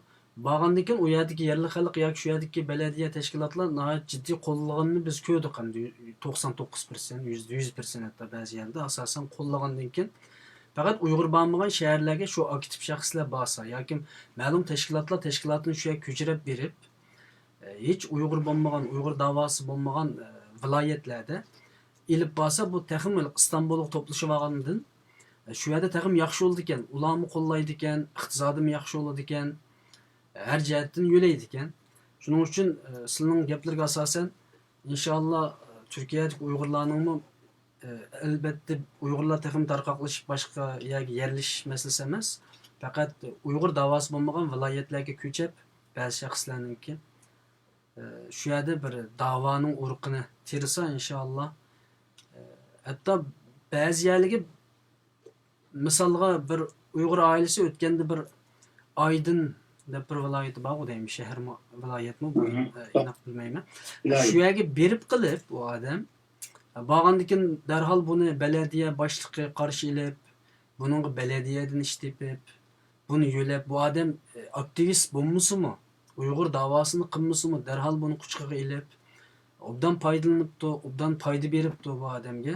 Demak, Turkiyaning har qanday bir viloyatida Uyg'ur uchun bir bozor bor, ya'ni bir ijtimoiy faoliyat yeri, aktiv bir ish qilaman degan odam u yerda texmi qarshilandiki İstanbul'dagi faoliyat paxalligidan qutulish.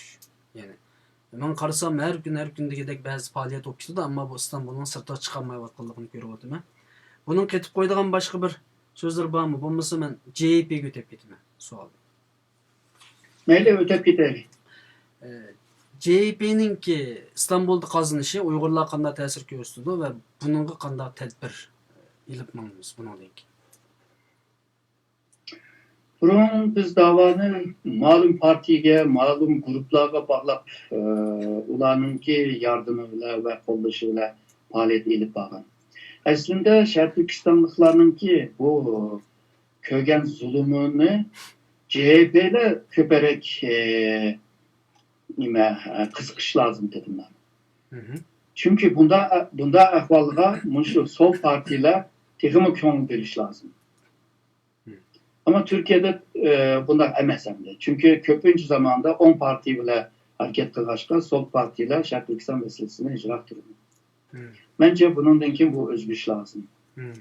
Yani sol partiga machiq ketish lazım. Ve davani bir parti, bir teşkilat, bir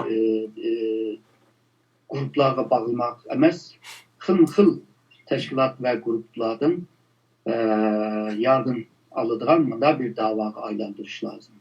To'g'ri, qaysi partiya hokimiyatga kelsa, shular bilan yaqin bo'lish. Bunun bilan yaqin bo'lish, ama qolganini tashib etish ma'noga kelmaslik lazım. Bu vaqtida bu stratejiya jihatdan bir xatolik bo'ladi. Çünkü her cephege, her sahaga biz kirish lazım. Bazen kerak bo'lib qolsa mesafelik bir munosabatni qurish lazım. Bazı yerlarda belki yaqinlik bo'ladi, ama daim dava Türkiye'ninki parti menfaatinden üstünde görüş lazım. Özümüzdeki menfaatini ve partinin menfaatini bağlap durup kılgan takdirde bu parti kitip kalsa, saylamda düşüp kalsa bizimki işimiz mi çatak olur. Şununla hazırdan başlap meyli kim İstanbul'unu kim kazansa, qaysi parti kazansın. Aşılarımı yaxşı ötüş lazım deb oylayman. Aşılarımı bir ziyaretke beriş lazım deb oylayman. Yani Xitoy buni qildi ayni vaqtida. Masalan, Xitoy AK Parti bilan yaqin hozirgi ko'rinishda. Ammo Akram Imomog'li birinchi qitim saylangan vaqtida darhol Xitoy berib ko'rishib bo'ldi, 10 necha kun bo'la bo'lmay turib. Bu da yana bir qitim saylandi. Biz shu vaqtda nurg'un Uyg'urlar fikr qildi, Uyg'urlar berib bir ularni bir muboraklab, ular bilan bir munosabat o'rnatishni. Ammo bugungi shaxsan Uyg'ur tashkilotlarininki CHP'ga Akram Imomog'liga berib bir salom qilganligini men anglamadim. Sizlar angladingmi buni?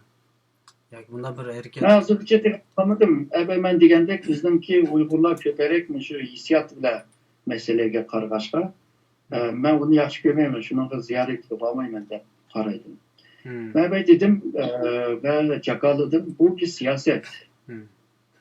Ben siyaset ilip bağırken siyasetninki qaydasiga, uslubiga, metodiga qarab ish qilish lazım degan gapdi. Şununla yoklap berip mübarek olsun deyish lazım deb o'ylayman. Yalnızla umumiy şehir başlığı emas, bu ilçe başlıklar var, İstanbul'a bağlangan rayon başlıklar var. Bularni ziyorat qilish to'g'ri keldi. Bularni muborak bo'lsin deb qilish lozim. Ya'ni bu boshliqni Xitoyga tashlab bermaslik lozim deb o'ylayman. To'g'ri. Yani bunun şəxslər baxışı, məsələn, çünki təşkilatlarda biraz bunun nisbətən bir mən cıq ümidim yox təşkilatlarının ki CHP'yə verib görüşəş niməsində. Bir nəsə görmədim. Amma şəxslər, bir qancha şəxs birləşib bahası bunun bir faydası bulamdı. Bence çok faydası olmaydı. Çünkü ben şehir başlığı olsam, şahsı da kelgen olsa, şahsı derdini anlatışıp keptu da oylayman. Meyli hata, meyli doğru. Ama bir cemiyet, yani bir Şarkı Türkistan halkının ki menfaatini temsil kılan, onda bir cemiyet aldım ki bağım olsa, ben oylayman. Bunların akısı da 20-30 milyon adam var da oylayman. Bu vaxtda da benim göz karşım başkaçı oldu. Kılan yardımım ama başkaçı oldu. Yani ahırda soraydigan bu CHP'ye münasebetlik sual. Bir qancha Uyghur, 5-10 Uyghur CHP'ye a'zo bo'lib kirishdi. Hem de bu dava meselesinde siyasi bir senet dedik.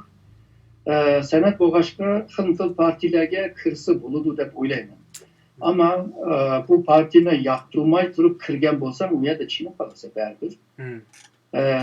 Yaktırıp kırış lazım dep oylayman ama aslında yaktırıp kırdıgan Uygurlar var mı yok mu bilmeyim hem de. Çünkü Uygur halk köperekmiş o 10'cu buludu. Muhafazakar buludu. Ondan sol partiye kürmeydi. Dep oylayman. Çünkü bununki bir çoğun bir sebep var. Bu bolsa Komünist Xitay Partisi. O sol hareketine, imajine, terkibine, karakterine hemsini buz boldu. Mesela Amerika'dımız demokratlar var. Bunlar sol parti. Ama demokratlar en köp köşmenlerge köngül bilirdi. Mesela İsrail'de en köp cumhuriyetçiler kovdaydı. Ama Amerika'da sayılan olsa Yahudilerin ki 20'den köpü demokratlara birdi avazını. Düşünüşlük oldu herhalde. Çünkü sol partiler mışında izlilgan, kıyımlanan, tam beraber hakkını alamayan milletlerge sahip çıkıldı. Köngül verildi. Yani CHP Ama Şarkı Türkistanlılar kanda qaraydı sınavca? Bence Uygurların köpü onunla doğru karmaydı dep oylayman. CHP bizge kanda qaraydı?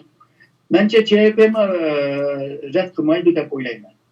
Misalga Türkiye'de bazı meselelerini hal kılış ceryanında, misalga aydırımdan adam çıkarış, misalga neçe kurultayga Türkiye'den milletvekili bağdı, bu da hemiz CHP'li, şu kutuzganlarının bir kısmı CHP'li, bazen sakçılar bulgan işlerde bazı CHP'li milletvekilleri degende bunlar artışmadı. Ama bunların kılgan işleri hemisi gün tertipke gelmedi yani gün yüzüge çıkmadı. Demek CHP bizge Şarkı Türkistan meselesinde hali yaxşı rol oynaqlıq demek misiniz? CHP degen parti sol parti olgandan keyin evvelki men degandek izləyən milletlerge ekmek birdi, insan haklarına ekmek birdi, demokrasiye ekmek birdi. Bu vaxtda da Uygurlarınki menfaatligini toğul kildi. İkinciden CHP kürgenlerinin köpü Türktür bunların. Bunların köpümü Müslüman, bunların köpümü namaz kıldı. Şununla ularınki parti bulmagan derdimi, parti əzaları bozma Uygurlara köngül gözganlar var. Hem de biz misalga akademik sahada, halkara münasebet, strateji sahalarda köp yığında görüşümüz. Bir kısmı hem de sol taraftan bolgan adamlar. Misalga profesör var, strateji mütehassıs var degende. Bular sol ama bular Şarkı Türkistan meselesiga köngül bölüp qandaq qılgan takdirde qandaq yaxşı boldu dep gördü. Ama Türkiye'de solunun kimi aşırı sol partiler var. Ularını da Xitayına yaktırdıgan partiler. Ularga berişinin kimi hacet yok dep oylaymiz ama Hı. Eğer de Türkiye'de bütün güçlerine kolu düşürmen dese, aslında eşiri Xitay bilen yakın partilerini ziyaret kılıp olanı kayıl kılış siyasetçilerinin ki işi de oylayman. Yani Türkiye'deki siyasi faaliyetlerimizden yanılan yoçukları kökken onda olan.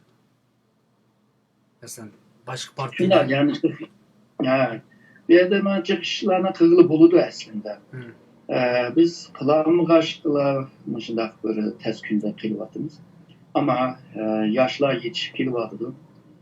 Bula kelbisinde belki tifima Türkiye'de tifima kem dairede tifima noktalık güçünü kazanıdı da boylayman. İnşallah. Rusiyaga ötep gidime programının ahırda onunğa öteşinin aldıda söhbət qilish jarayonida kallamga tuyuqsiz bu plan kep kaldı. Eğer İstanbul'da aktif harakat qilayotgan shaxsiy aktivlar şu Uyghur davası bulmagan vilayetler yoki shaharlarninki shahar boshliqlari bilan ko'rishib oldin u yerga berib o'rinlashadiganligini va shu yerda da'vo ilib boradiganligini bunga nisbatan qanday qaraydigan sharoit yaratib beradigan masalalarni kengashib shu yerga berib o'rinlashsa va shu yerda bir da'vo harakati qo'zg'asa mushu kallamga keldi tuyuqsiz. Bunun sizning fikrlari qanday? Ben doğru karayman. Yani teşkilat bo'lgandan keyin a'zolar da'vo uchun o'zininki ba'zi manfaatlarini qurban qilib shunday yerlarga berish lozim. Aşağıda bir vaziyatni, bir muhitni yaratish lozim. Ama hazır biz Türkiye'ye kelganlar, yani mendekler bu birinci evlat. Birinci evlatlar hem de başta canını bakıdı hem de. Ailene bakıdı, iş tapıdı, o bu diyendek.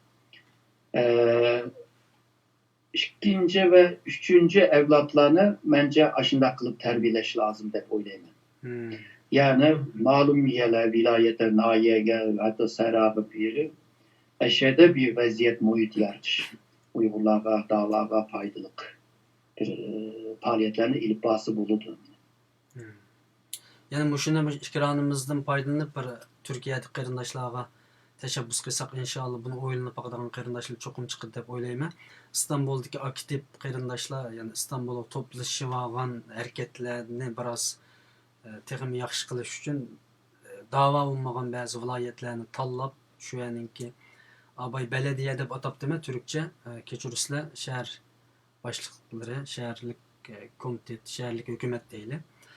Şu yerlerge berip ular bilan görüşüp bir öy ma'lum planlarni oturup koyup nim qilsa cho'qim ularning yordam qildiganligiga men shaxsan ishondim. Turkiyadagi qarasam Turkiyadagi bu insonlarninki Uyg'ur bir ishga yordam qiling desa og'izda bo'lsin yordam qildi ekan hech bo'lmasa.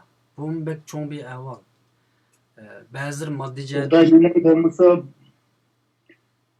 hoş. Buğday millen olmasa buğday tatlı gibi yok mu diyendek. Şunda. Çünkü buna bir kılıdı yani bazıları. Koldun kelgenlerini, koldun kelse de kılıdı. Koldun kelmeye kalsa hem de amal yok hem de. Aslında şu Türkiye'ninki katnaşlar pek onay bulup ketken bolsa, tız bolgan bolsa, poyuzla yoki maşinla, arıpla ezen bolsa, bence Türkiye'nin her yerinde yerleşse buludu. Çünkü bir yerden bir yerge biriş onay bolgandan keyin de bu Türkiye'ninki bir vilayet ile bir vilayet pek jirak görülmeydi. Şunun katnaşımı mühim bir mesele ama internetten tüpeyle bu bilişim teknolojideydi Türkiye'de. Bununki tızlıktan tüpeyle hazır bazı meselelerini müzakere kılan çakta çokum bir yerge kilip jığın için acet yok. Şu vasıta bilen jığın içi müzakere kılıp, muhakeme kılıp, müzakere kılıp bulu dendi. Ama katnaş yaxşı olup ketken takdirde sizi degen o xil ahvallar peyda buludu dep oylayman. Çünkü hazır misalga başka yerlerde yerleşikle başlavadı. Misal Konya'mı bir merkez olmadı hazır. Ankara'da nüfus köp emez. Ama küçük bir merkezde koyayla ama Türkiye için çok bir merkez. İstanbul hem de en çok merkez. Adana deyilgen yerler var. Yadım'a bir küçük merkez. Misalga Eskişehir'deyimiz, şu bizim Şarkı Türkistan'daki iklim muhitlağı okşaydıgan vilayetlerge asla berip eşerlerde otası buludu. Hem de Kayseri'deki ahval biraz mürekkep, u yerden chiqayotganlarning bor. Kayseri'ninki etraftaki nahiye vilayetga ketganlarning bor. Bence bara şu Türkiye'ninki köp yerlerge yerleşip ondan keyin şu dava qilmagan taqdirda Uyg'ur medeniyetini, Uyg'urningki kültürünü, Uyg'urningki örf adetlerini, naqsh usullarini tanıtgandan keyinla ona bir xil dava. Son bütün qarindoshlar inşallah bu plan yoki bu bir xiyol o'yini o'ylashmoq istaqim yaxshi deb o'ylayman Turkiyalik qarindoshlarning. Chunki Bursa'daki Uyg'ur uyi ninki qurilishi mening biroz diqqatim tortdi yaqindan beri shu Bursa xalqi yoki shu yerdagi tashkilotlar turklarning davomli berib shu uyni ziyorat qilib Uyg'ur madaniyat uyini qilayotganligini ko'rib har bir shaharda shundoq birdan uy quriladigan bo'lsa inshaalloh cho'ng bir mablag' ketmasmigi deb o'ylayman chunki Istanbuldan boshqa viloyatlarda pek uncha qimmatchilik emas deb o'ylayman. Undaq bo'lsa Rossiyaga o'tib ketsa qanday bo'ladi? Türkiye meselesinde nimeni yakunladık men eslab bakay. Yani Uygurlar siyaset kanda özgersin. Sen çocuk gidip veya kap olup ya da koşalıp olup kılışına acet yok. Eğer bir sıfırla üzerinin bilgen yolda, planlanan yolda bana iyi bir iş lazım. Nasıl Amerika'ya sorulan sualının okşusunu sorsam, Türkiye'ye nispeten bir ey Türk milleti, ey Türk hükümeti, ey reislerimiz bizge içinle ağrısın dep oturuq taşlayalıqdek biraz açıqlap diyeligidek sözümüz, imkaniyetimiz var mı? Bunu mu sorup deyemdi? Haksızlık okumuz. Misalga bu sözüne ben sormayım. Ben Türklerge ya da Türk reislerge ellerinin içini ağırtıp ben yapmayayım. Benim gibi gururum var. Ben Uygur halkını temsil kılıyorum. Şununla ben atılım bile iş kılmam. Halklarını kayıl kılmam. Ama hey manga yardım kıl, men manga için ağırmamdı diyen gepini ben diyemeyim ama diyemeyim. Başkaları dese ben çattığım bulmaydı ama bununki neticesi bulmaydı dep o'ylayman. Men yalvarsakmı, men jığılsakmı. Hazır deymiz jığılgan balığa süt emzirdil deydi ama o bir kıtımlık, iki kıtımlıktır. Ama uzun müddette da jığılap jürgen adamını kalklarını yaxşı kömeydi. Ben meşkirandı bir kıtım jığılap koyapcık tiliştip kettim kalkımızdan. Bəzən həm də biz pek kıyılanan bir millet boğaşqa, zulüm pek iğir boğaşqa. Onun ki urus tukan atı boğumuz, ata anımızın ki kögen o zulüm, ölüm bu boğanıken bizne jığıltıp koydu hem de bəzən bazı ahvalda. Ama daim jığılap yüksek olmaydı hem de. Onda o Türkiye hükümeti ne mi kıysa makul dep jüremiz mi? Yok, onda demedim yani. Evet dedim o. Eğer de hükümet bizi yakıdığan bir siyasetle elip bağsa biz bu arttıkça bir menfaat, bir teleyde kösek buldu dedim. Eğer de bizi yakmaydıgan bir siyasetle elip basma biz kandal olmasa Türkiye'de mavu asas kuruluşunu yakşı kuruvağaçta bizim mavu en çok menfaat yapıyoruz. Yani nimş kısım biz karab odamayız biz. Yakında ularga qarşı chiqadiganға undaq bir milliy, diniy hech qanday bir yo'limiz yo'q. Ama yana hem de kişininki memlekette yaşavatsa, misalga ben kişininki devletininki paytığıda yaşavatım. Kişininki en ilgar üniversitede işlevatım. Hem de Türkiye'nin moyun boğan strateji enstitüde bir müdür olup işlevatım yani. Men bularga nim deyman yani manga berdigani berdi yani.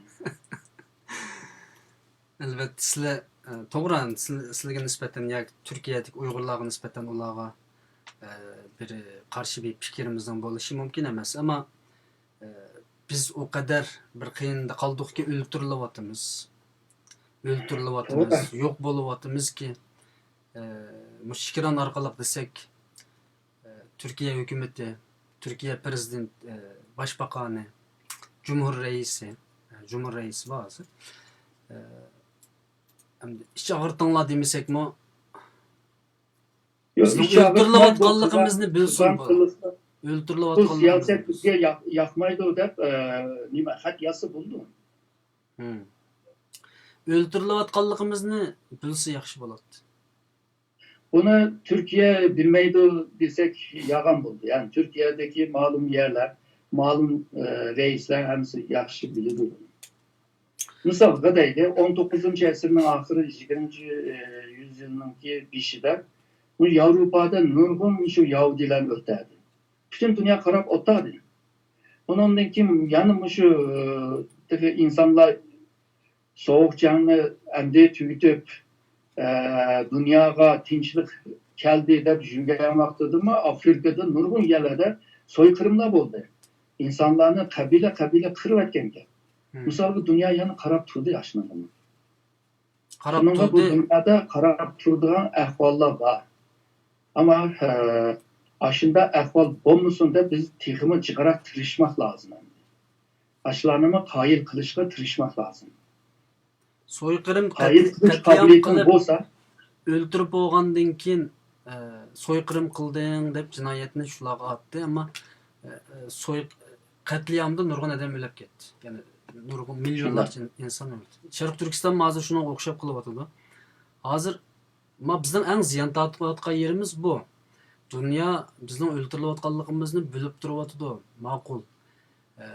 Qo'ldan besh kelmaydi deyli yoki Xitoydek bir bugungi bir kuch bularni bir ishga yo'l qo'ymatdimi deyli. Nima desak bir banalarni topaylik, ammo necha 10 yildan keyin sen Uyg'ur xalqini o'ltirgandan, qirg'andan, qatliam qilgandan deb chiqqan vaqtida ular haqliqmi? yok yani haklı olamaydır yani.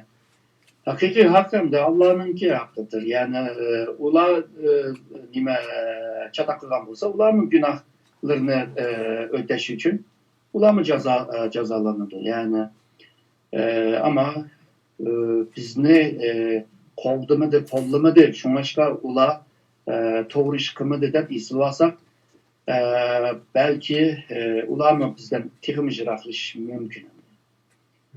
Onun da ularni ikna qilish lazım. Ben ikna degan Türkçe o deyim. Yani qayil. Ularni qayil qilish lazım. Berib ahvolni anlatish ve bununki ilip keldigan qanday ziyanlıklarını anlatish. Qopapla, jırlapla ya da qopapla, tillapla qilgan taqdirda ular kechish mümkün bu senden.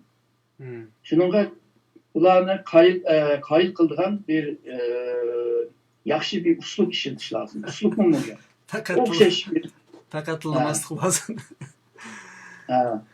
Agarda yaxshi gap bor, ama uslub yaxshi bo'lmasa, u ziyon tortadi. Misolga deyli, Türkiye Müslüman dünyası jim turib oldi deyli. Yilimi shunda. Ma g'arblikmi jim turib olgan bo'lsa qanday qiladi?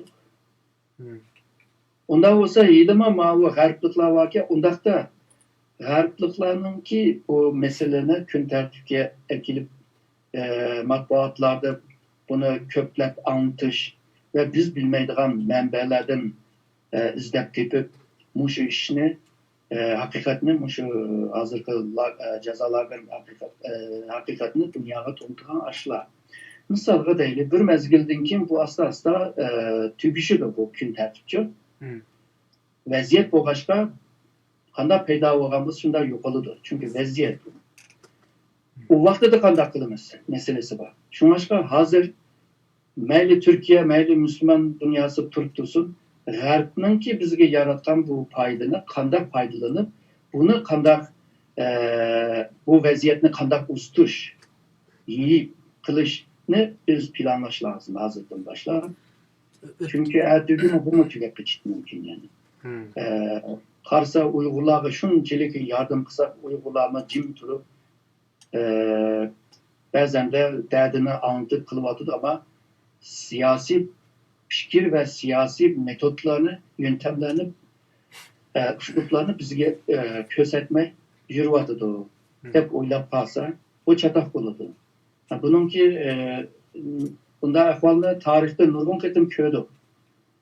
Misalga 1919'da internasyonel teşkilatı Şarkı Türkistan'da devlet kurmakçı. O internasyonel teşkilatı Lenin'in kurgan teşkilatı. Ama Bolşevik hükümetininki Taşkışla Ministerliği bunun karşı çıktı. Karşı çıkışının sebebi Şarkı Türkistanlıkla teyyamez bir devletine kurup çıkış ve devletine başvuruşka dedi. 1930'larda Japonya Şarkı Türkistan'da bir devlet kuraylı dedi. Ama şunca tırıştı kılamadı. Çünkü Uygurlar yar vermedi. Misalga deylim 49'un 4. ayda Amerika Şarkı Türkistan'da bir devlet kuraylı da planlanan Müslüman devleti.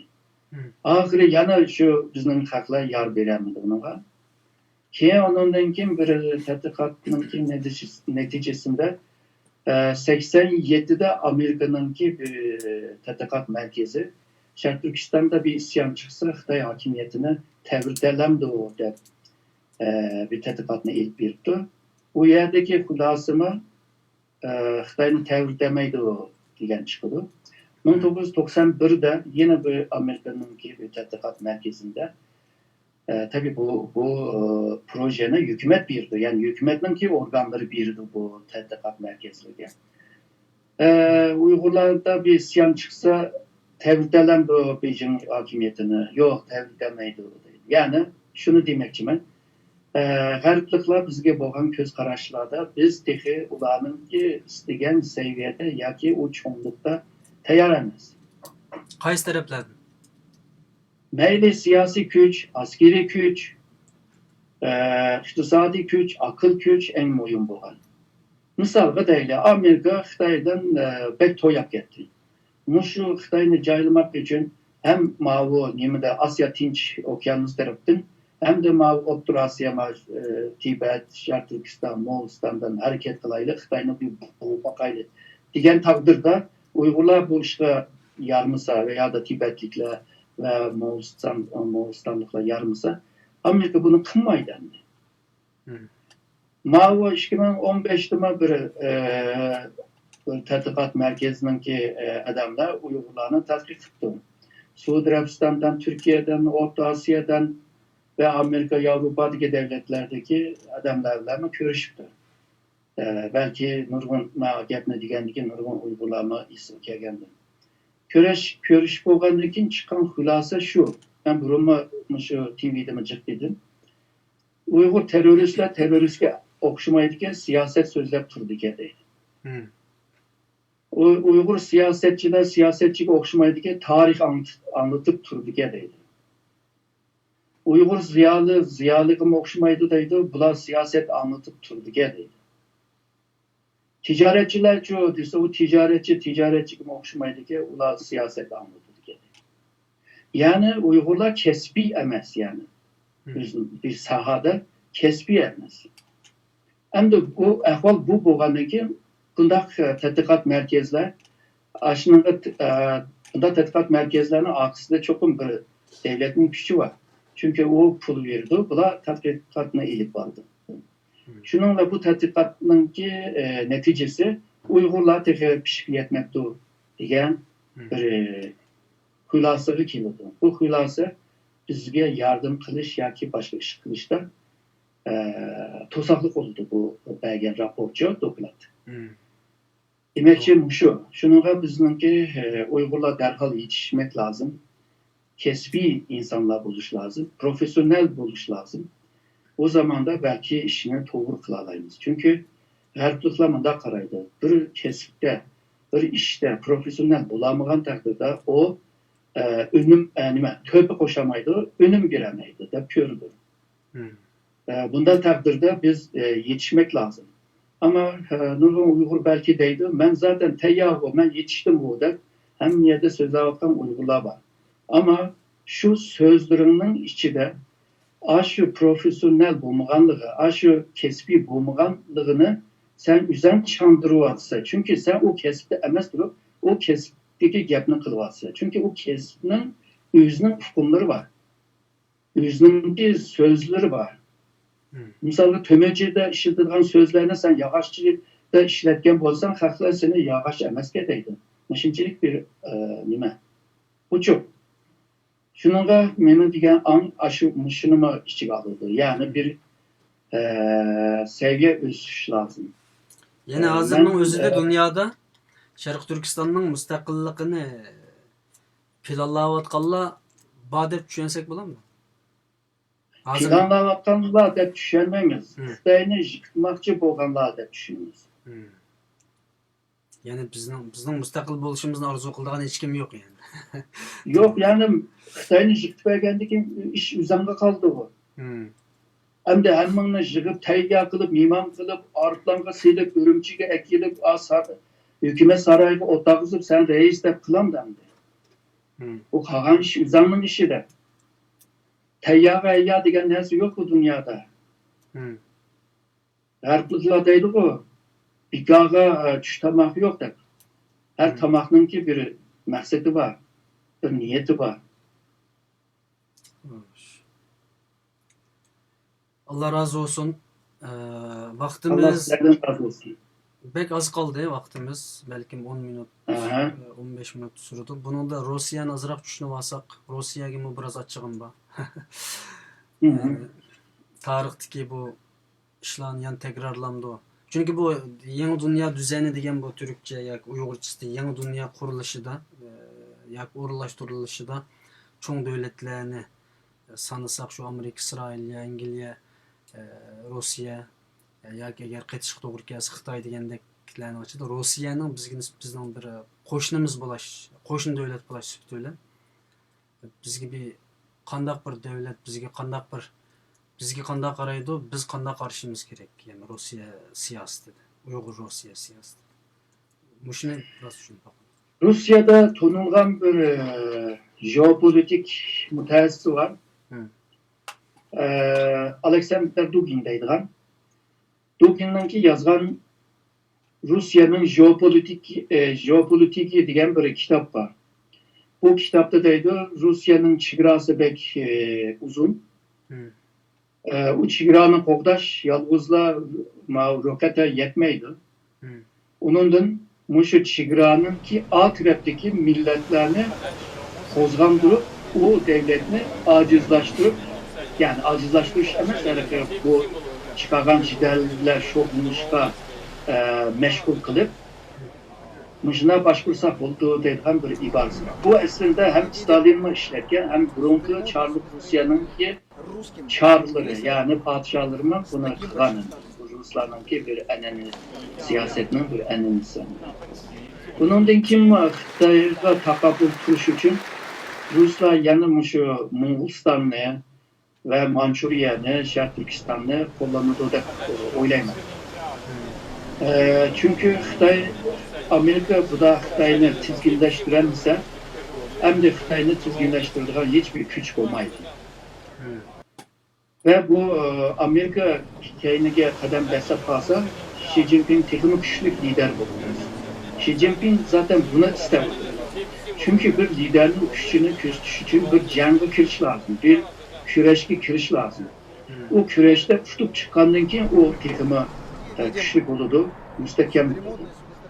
Şununla bu da Amerika Xitoyga qarşı eğer de bir yumuşak bağım takdirde Xi Jinping tekimi güçlüdür ve ötkendime kanunda bir ısırış oldu ve ahırgıca lider bulalaydıgan bir imkanı yarattı.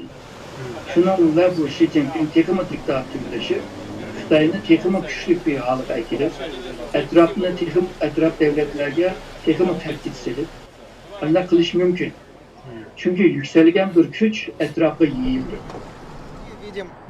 Bu yiyiliş nurgun devletlerine rahatsız kıldı ama bazı devletler amalsız kalışta onunla boy ilgilendi.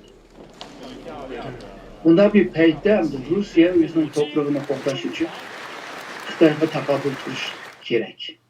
Rusning hozirgi xuyi, mijazi, psixologiyasi degandek farqlar. Ama Xitoy eğer Rusya'ya karşı başka bir yumuşak üsluplarla işlerse, Ruslar bunu bilemeye kalsa o başka bir mesele ama normalde Rusya-Xitoy münasebeti jirikleşiş mümkün. Jirikleşken vaqtida Ruslar burunqi siyosiy an'anada bo'lgan yöntem uslublarni ishlatish mümkün. Bu ihtimal. Yani müştah olduğu demeyivatman. Ruslar Ama buni Amerika kuchlanib chiqadigan bo'lsa, Xitoy Rossiyaning munosabatimi hozirgi yaqin munosabatini davom qiladi. Mayli ikki tarafniki tijoriy jihatdan, iqtisod jihatdan, tabiiy gaz degandek energiya jihatdan ziyonli bo'lsin Rossiya uchun. Ziyonli bo'lsin, ya'ni Xitoy bilan hamkorlikni davom qiladi deb o'ylayman. Bunda bir ahvol mavjud. tanasib qilish mumkin, ha? Eğer de Amerika'nınki bir reisinin birisi okup Xitoy bilan bir hamkorlik qilayli, o şartini başlasın, ben farkını başqurayım. Yani Google'da kirib tarab baksanlar, izlep baksanlar G2 deydigan bir hukm var. Onu taraf izlegende bunu düşünüp oldu. Yani mındak göz karışımı var Amerika'da. Eğer de bu ikisi kelişip olgan bo'lsa, Rusya yana qiyin kunda qilish mumkin. Vaqtida yana shu Uyg'ur masalasiga qo'l silishning niyati bo'ladi, ama Xitoyningki kuchiga qarshi buni qilmaslik holiga keladi. Yani Rusya Uyg'ur masalasida albatta degan vaziyatda birsi qilmaydi. Çünkü Amerika kuchli, Rus-Xitoy munosabati yaqin, qilmaydi. Eğer de Xitoy kuchlanib o'tirib chiqsa, Rus qiladi. Eğer de Amerika Xitoy jahonni bölüşüp olsa, bu vaqtida Rusya Uyg'urlarga qilamaydi. Yani bir necha xil senaryo bo'lishi mumkin. Bu senaryoga qarshi bir tayyorlik qilish lazım. Her üçüge qarshi. Meydan qo'ydingizmi? Birazdan keyin. Allah razı olsun, vaqtimiz bir yerga berib qoldi. Yani bir qarindishimizning savoli bor ekan, shu savolni yana Rossiyada bir siyosiy faoliyatimiz to'van deb o'ylayman. Bu Rossiyadagi siyosiy faoliyatimizning to'van bo'lishidagi nima endi bu yerdagi bir kemchilikimiz nima endi bu yerda? Xitoy Rusya'nınki bu hozirgi yaqin munosabatidan topayli. Mesela Dalai Lama mı Rusya'ya baramaydı. Çünkü Rusya'da mı nurgun kalmaklar var. Ular 20 neçə yıldan beri Dalai Lama'nı davet kılıyordu. Dalai Lama baramaymadı. Çünkü Prezident Putin ruhsat vermeymadı. Bununla okşaş, yani Uygurlarınki Rusya'da faaliyet kılışı nima pek ruhsat vermeydi. Ama en başta dedim ki bu cihanda hiç özgərməyən nəsə özgürüşün özüdür. Şununla bu özgürüşlər buludur bərabər. Ama qanda özgürdü? Mən sızğan 3 senaryo var. O 3 senaryo qarşıda hazırdan başlap onun tayarlığını qilish. Nima tayarlıq degəndə hazırdan başlap Ruslarla, Rusnunki bəzi idarlarla temas deyimiz var əlaqədə, əlaqə quruş. Ona hazırca bunu qılıb turuş lazım deb oylayman. Allah razı olsun. Aziz qarindoshlar, agar boshqa savolinglar bo'lsa, naq maydonga telefon qilsanglar bo'ladi. Va hozir 70 necha nafar qarindishimiz videomizni hozir naq maydon suhbatini ham bahrlabdi. Alloh ulardan rozi bo'lsin, men ismlari chiqib turdi. Ularga shaxsan rahmat aytaman. Ondan boshqa ba'zi videolarni ochgan vaqtimda men videoning ovozi avtomatik chiqib ketadi ekan, men uni taqib etkish oraliqda biroz ovoz chiqib qoldi ekan. Shunga men kechirim so'rayman sizlardan.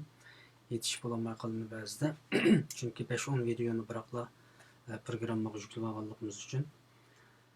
Shunga programmamizning oxirida qarindoshlarimizdan bu programmani davomli dunyoning har qaysi joylaridagi qarindoshlarimizning anglashi, bundan manfaat olish uchun ham bahrilasanglar deb o'ylayman.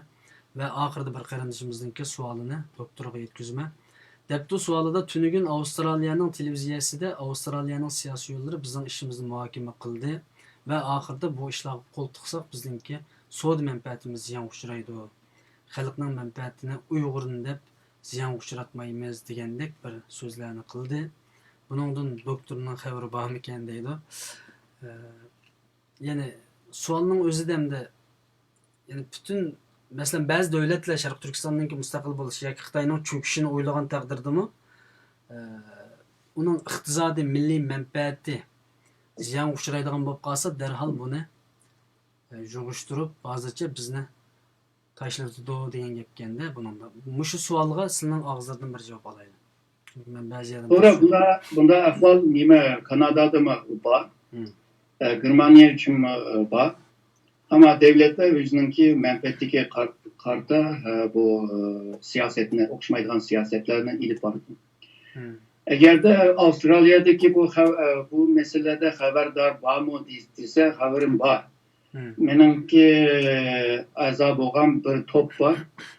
O topta yani Xitayca, Türkçe, İngilizce, Rusça, Fransızca, Germanca degandek bütün Uygur ve Şarkı Türkistan bilen münasebetli haberler her gün müşahede düşüyor. Toplar. Okup tüktemeyse. Okup tüktemeyse. Yani sen birkaç yıl oturup okusan mı tüktemeyse.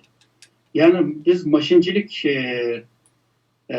izlenip kılmagan takdirde bu davanı ilip baramayız. Yani halkara münasebetini bununçilik düşündüremeyiz. Hem de ben bir think tank'te işlevatkan bir adam bolğandan keyin bizim think tank'ten keldigan yani nurgun oturgu çıkmagan haberler var. O haberlerde haberdar biz. Hem hükümetninki işçi bilen münasebetlik sırtka görünmeyen bazı haberler var. Hem de halkaradan meni ança-munça tanıydigan bazı adamlar var. Ular manga haber yetkizip turdu. Bular chet ellik mi var, Uygurlar mı var? Bilip turvatımız. Ama bütün haberlerini okup tükettik mi? Ben vaktimin köpünü aşını okup kılıvatım ben. Allah razı olsun. Umumen dünya ahirdeki sualım. Umumen dünyadaki devletlerge yani hükümetlerge değil. Biz şu abaysıl degendek şu davamlılık külüp duruşumuz gerek mi? Umuminim deyişimiz gerek. Bazıda Amerika olsun, Türkiye olsun, Rusya olsun, Avustralya, Japonya olsun. Bunlara nispeten umumi bir strateji yapalım. Ahirki sualım şu.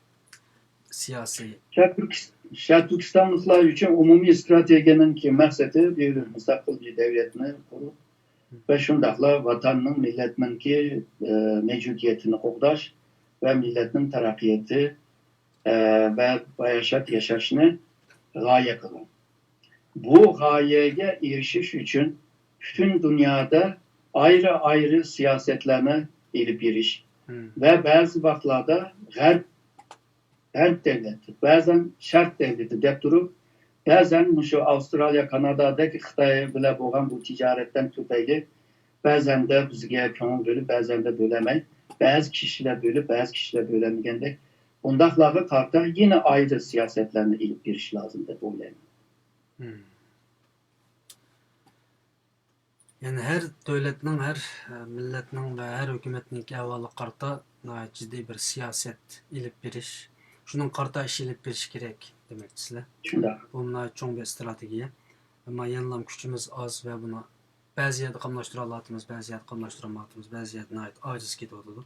İnşallah Allah halkımızla, muhacirlerimizle, bütün dünyada şu devlet, şu hükümetki karta siyaset ilip baralaydıgan, qo'ldan kelgan imkoniyat bilan aktiv harakat qila oladigan, to'g'ri bir yo'linish, to'g'ri bir strategiyani manga oladigan kishilardan qilib bersin inshaalloh.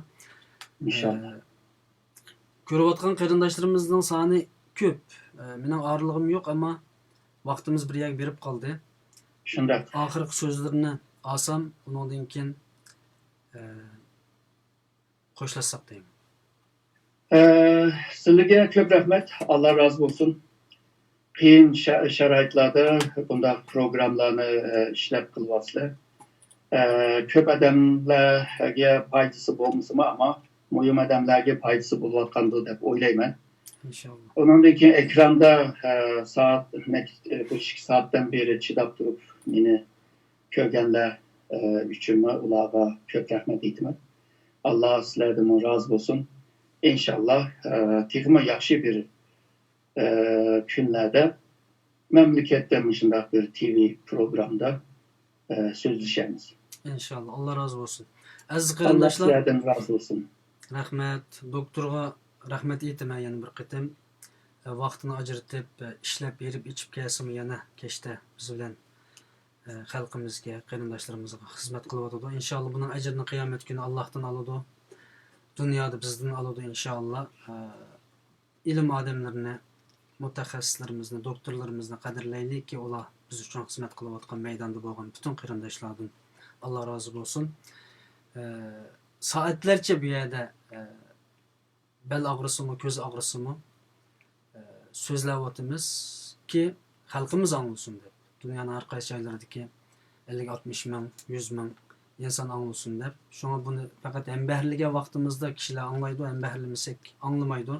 Sizlərin bizə bolğan yardımınla, qollaşınla, iqtisadi və ya başqa cəhətlərdən bolmasımı, bolanmasımı şunu əmbəhirləş arqılıq bütün dünyaya alimlərimizin, çoğlarının, ziyalılarının, ustazlarının sözlərini yiyiş bu bir əcir. Bununki ecrini alısla, fitne pasatını yaymaslık, gıybet şikayetini yaymaslık, yaxşılıkını yiyiş, şu yaxşılıkını qıyğan bilen oxşaş bu doğrusunda hadis var, Peygamberimizinki. Yaxşılıkka dalalet kılış, şu yaxşılıkını qıyğanlık deb. Şuna bu yaxşı sözlerini bütün dünyaya taqtışqa sizlerinin sebepçi buluşunlarını ümit kılıma. Yani bir qıtımlıq programmada görüşkiç aman boluslar. Programma jarayonida videolarning ovozi chiqib ketib, sizlarni rozi qilgan bo'lsa, yana bir qitim kechirim so'rayman. Yana bir qitimlik programmada görüşkiç aman bo'linglar. Assalomu alaykum. Doktor Erkin Ekrem, sizlarga Allohga emanet. Yana bir qitimlik programma. Allah'a emanet. Hoşçakalın sen. Xo'sh, Allohga emanet.